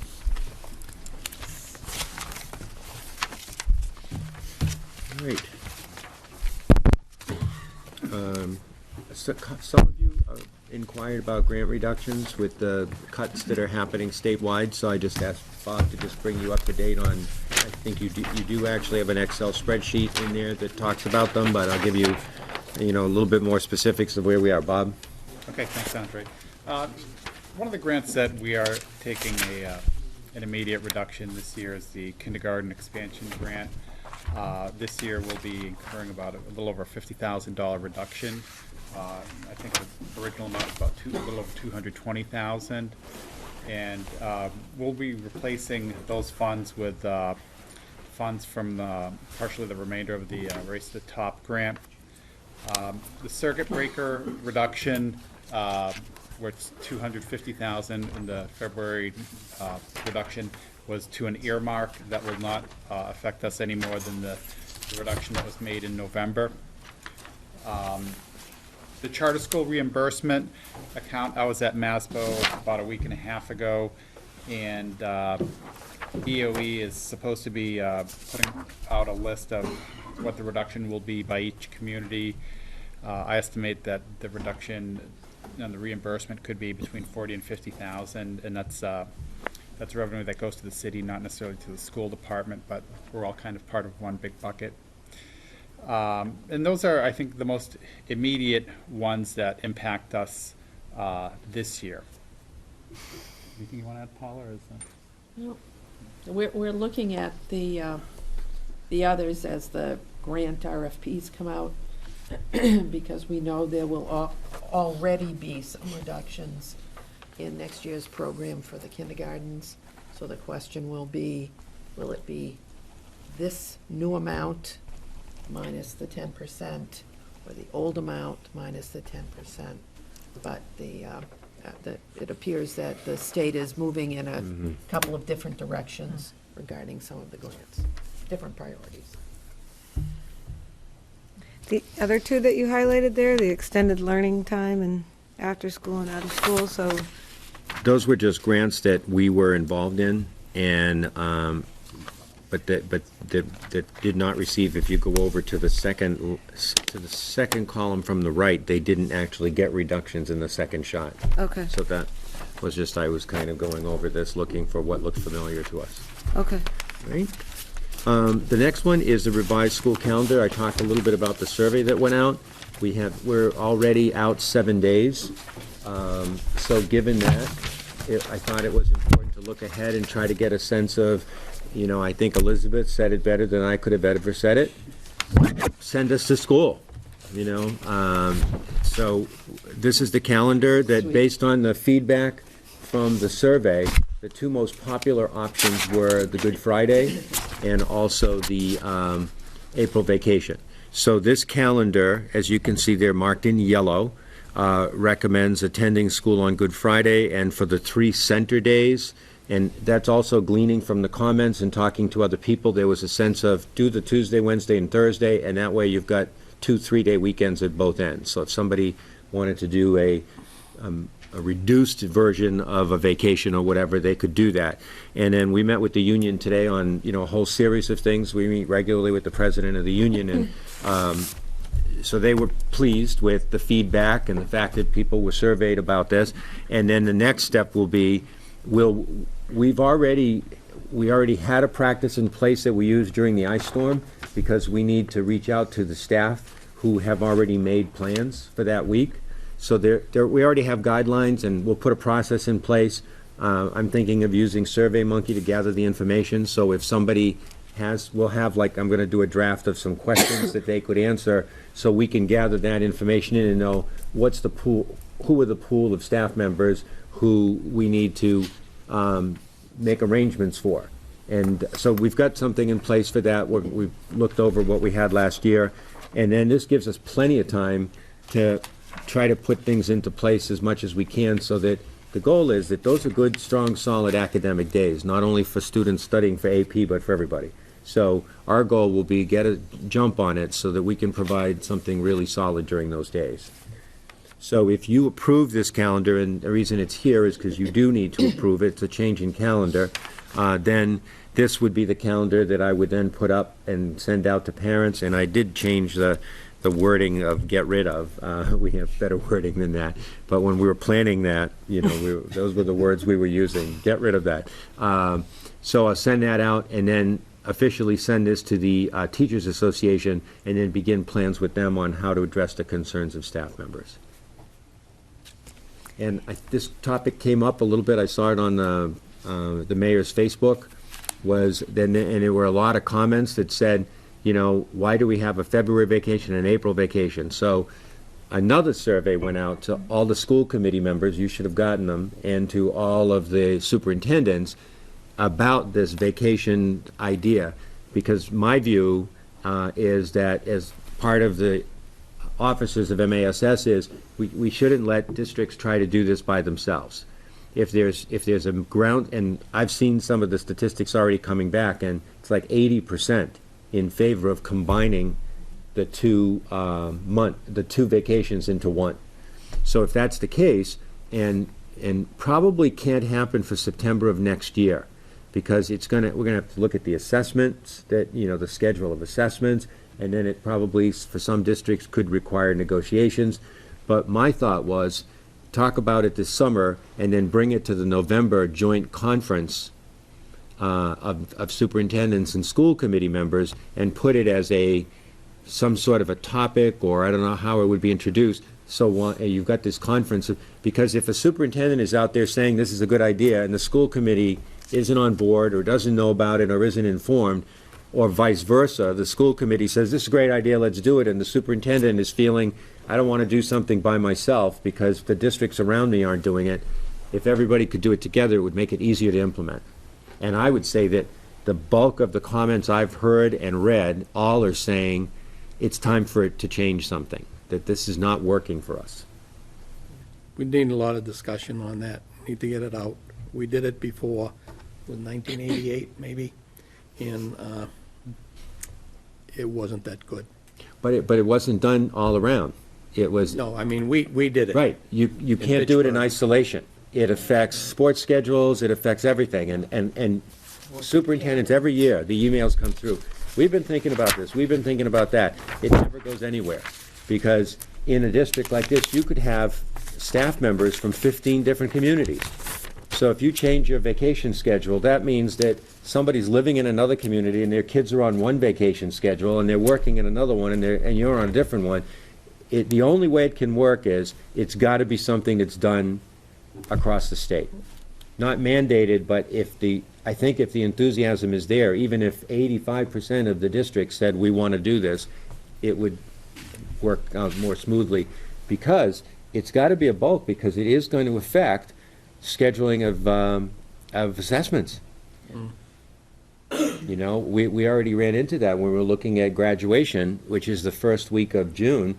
If we move our school year back too far, you could end up having graduation right in the middle of MCAS tests, the biology and the engineering.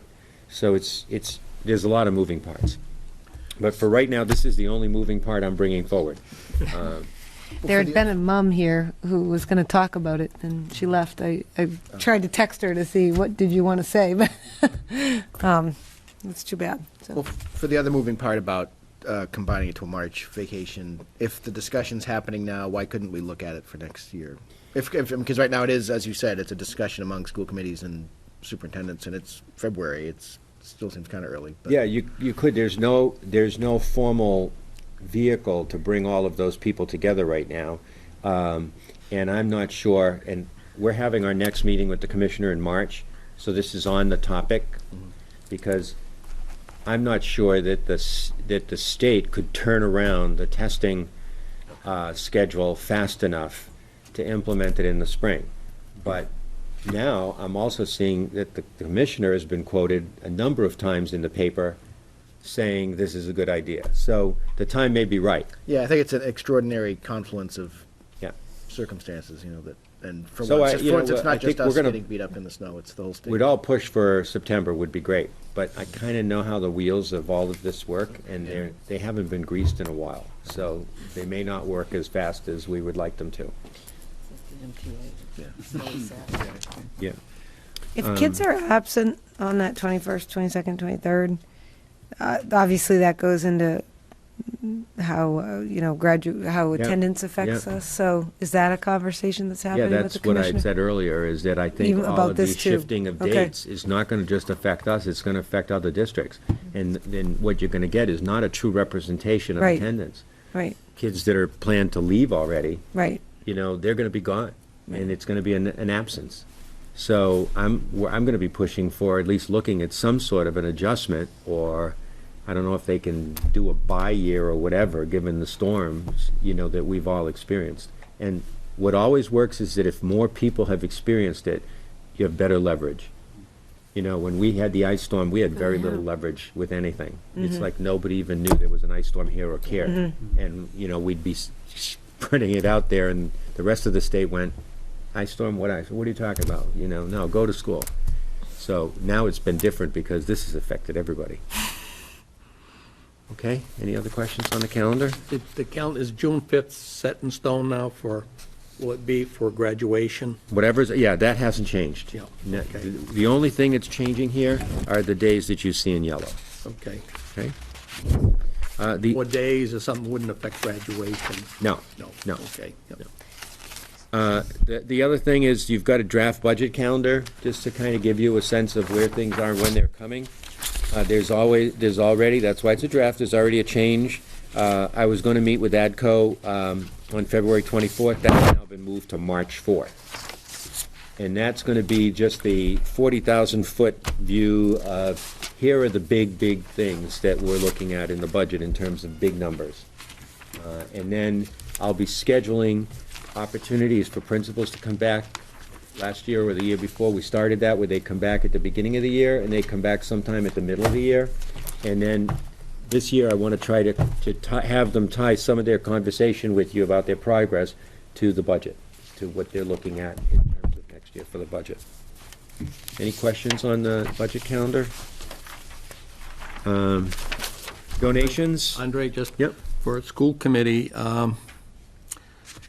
you have any questions or things that you want included in the budget or anything, you need to get them in to Andre. You need to let him know early that people are starting to talk. So if there are things that you have And concerns. we've been listening. Yeah. So when we went over, the first time we kind of started doing our wish list, some of the things we've heard you talk about, kindergarten teacher, another kindergarten teacher, social studies. So we've been listening and taking notes, and we're already starting to plug some of that stuff into the wish list of what we want for, for the budget for next year. But we may have missed things, or you may have new things. Like So I say, just- I don't want to get down to Yep. April 6th or Right. something and say, hey, what about? Yep. Yeah.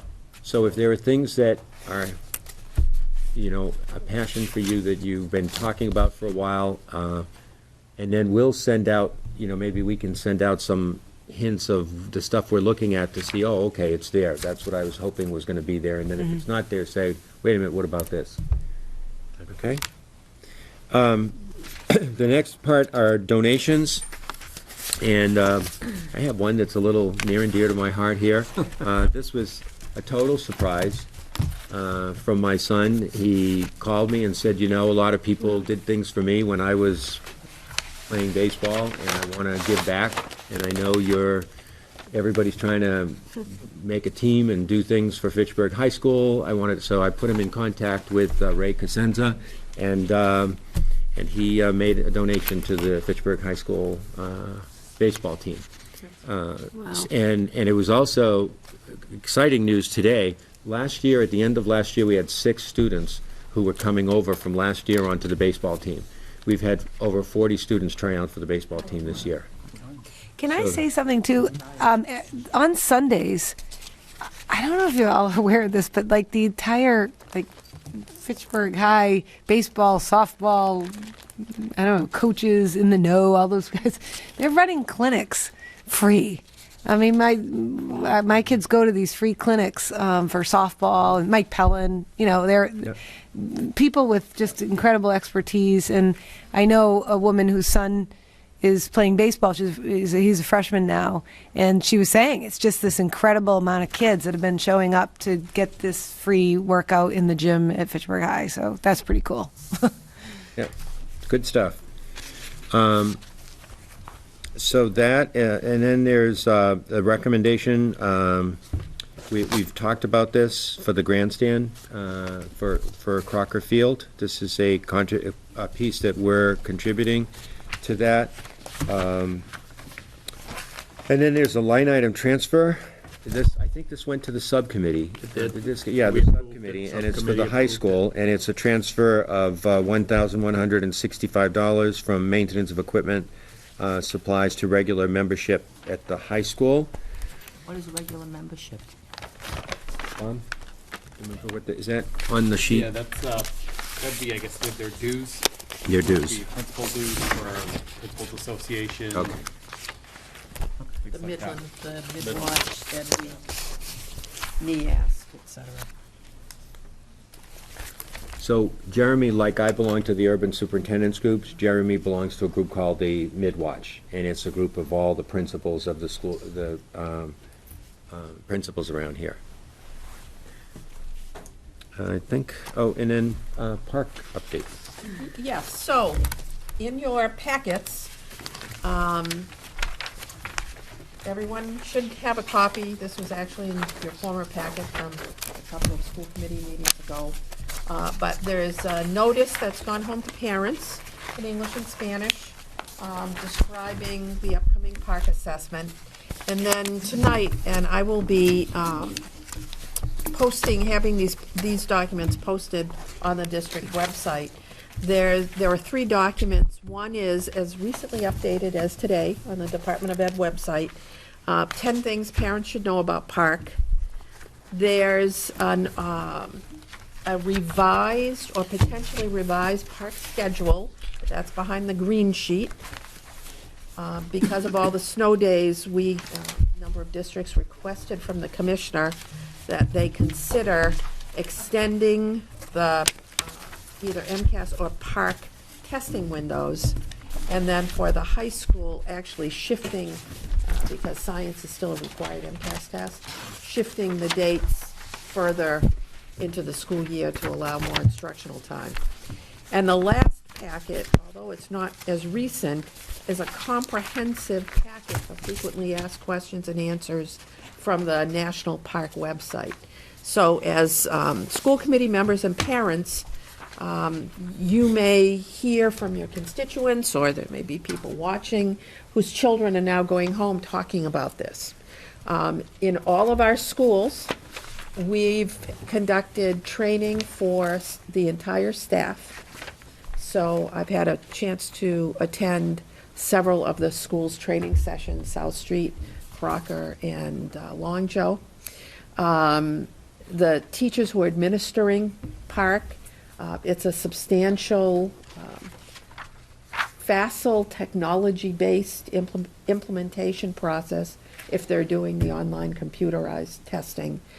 We do have some schools in Fitchburg, Memorial, and McKay that will be doing the test paper and pencil version, and that way we can gauge the IT support required where we're doing it online, what's required when it's done, or sort of the pros, the benefits, or handicap issues with doing either kind of assessment.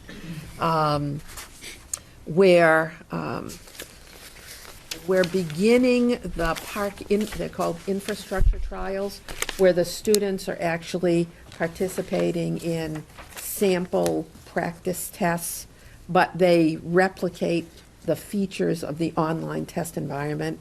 So they have the online tools, the online toolbars, the use, as Jean was saying, her daughter was saying, oh yeah, some of the math tools are pretty cool. They have online protractors and compasses and rulers, and you can flip them around. You can magnify the screen.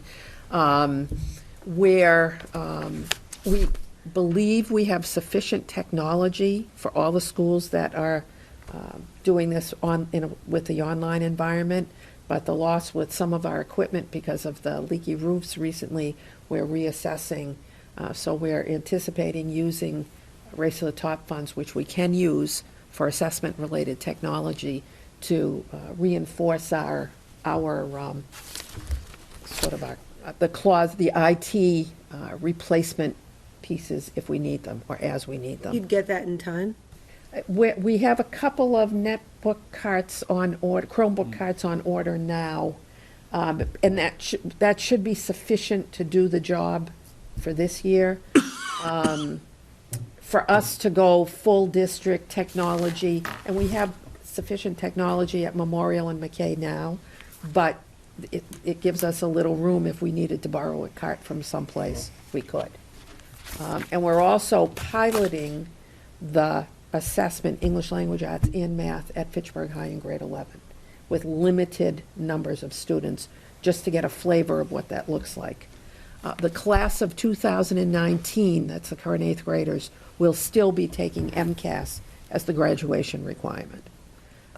But I mean, we've had a lot of discussion. The question is it a disservice to the students and staff at the high school not to see this for the next 4 years? I think that would be, I wouldn't agree that would be a good move. But we're not doing it wholesale, so that the high school can actually see what this looks like and kind of the total cost of ownership for the park assessment.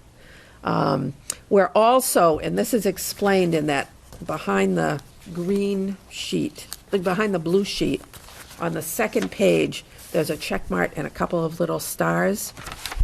The Department of Ed asked for participants to volunteer, if they so chose, in piloting diagnostic assessments. And we have second grade at Rheingold that are piloting the diagnostic assessment in math. We wanted to, they were willing, no harm, no foul, to see what that looked like, because it's hard to make a choice. At some point, we may be making a choice about whether or not to put that in our sort of our portfolio of assessments, but without taking a look at it, how could we make a choice? So we're doing that in very small testing. They're doing paper and pencil. So parents of those kids in those schools, if they haven't seen the computer, there's a reason, because they're not doing it yet. So, Paul, going back maybe a year, we had that technology meeting in Park, and my concern was, and which you kind of brought it up tonight, I was concerned that we didn't have backup computers, and that I would like to, if you can find the money, we had some destroyed and lost, and you've got some on order, which will bring us up to what we need. I would still like that second order backup, so we have that in case something happens. Absolutely. Again, funding. Yeah, no, we have an opportunity with our remaining Race to the Top funds to reorganize, reprioritize, and park the IT units required for the assessment is an approved Race to the Top funding. We'll be good. So- We'll have it done. Yes. Yep. We're Rest on the assured, cutting- Mr. Stevens. We're out in front. I think, again, a lot of people don't realize, it says somebody said. We're at least neck and neck. Yeah. We're in, not to jinx it, we're in a good place. Yeah. We're in a good place with training. We're in a good place with student practice. We're in a good place with IT. We've trained all the IT folks. We've assigned every central office administrator, all the directors, as an on-site support person during park testing at every school. So if the principal has to take over, they can answer the phones and mobilize resources. We have a very structured plan for rolling out this assessment. All of these documents available in Spanish? Some are. The document from the Department of Ed website, the partnership, 10 Things, is available in multiple languages. And the next letter that will be a little closer to the assessment date, we'll send home to all parents to let them know this is, if their child is talking, who to contact if they have further questions. We will get that translated. Yeah. Okay. All right, anybody here for the public testimony? Seeing none, we're going to move on to the first action item, 487. This is to accept the revised school calendar for 2014 to 2015. Make a motion, we accept the revised calendar. Second? There's a motion and a second. Any comments, questions? All in favor, say aye. Aye. Any opposed? The motion passes. 486, this is the donation from Adam Ravenel. Make a motion, we accept Adam's donation. All in favor, say aye. Aye. Any opposed? Motion passes. Thank you, Adam. 487, this is Crocker Field Restoration Committee to increase the portion of, I have to. their portion of 1,500. 1,500. Make a motion, we appropriate the 1,500.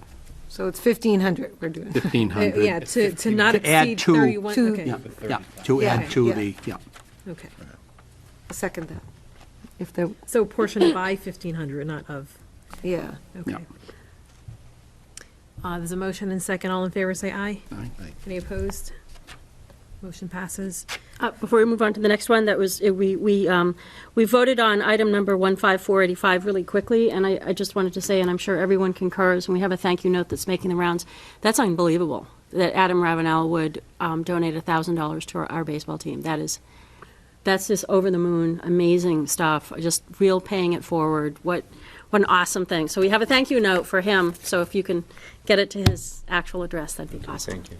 Thank you, Andre. Thank you, Adam. Thank you, Adam, yes. 488, this is the line item transfer from the high school. Make a motion, we transfer the money. Second. All in favor, say aye. Aye. Any opposed? Motion passes. 489 is a dead warrant, $442,000. Motion to pay the bills. Second. All in favor, say aye. Any opposed? Motion passes. There's a second dead warrant for $897,000. And motion to pay the bills. Second. All in favor, say aye. Any opposed? Motion passes. There is an executive session. Is there a move to adjourn? Move to adjourn. Is there a second? Second. All in favor? Aye. Aye. We're adjourned.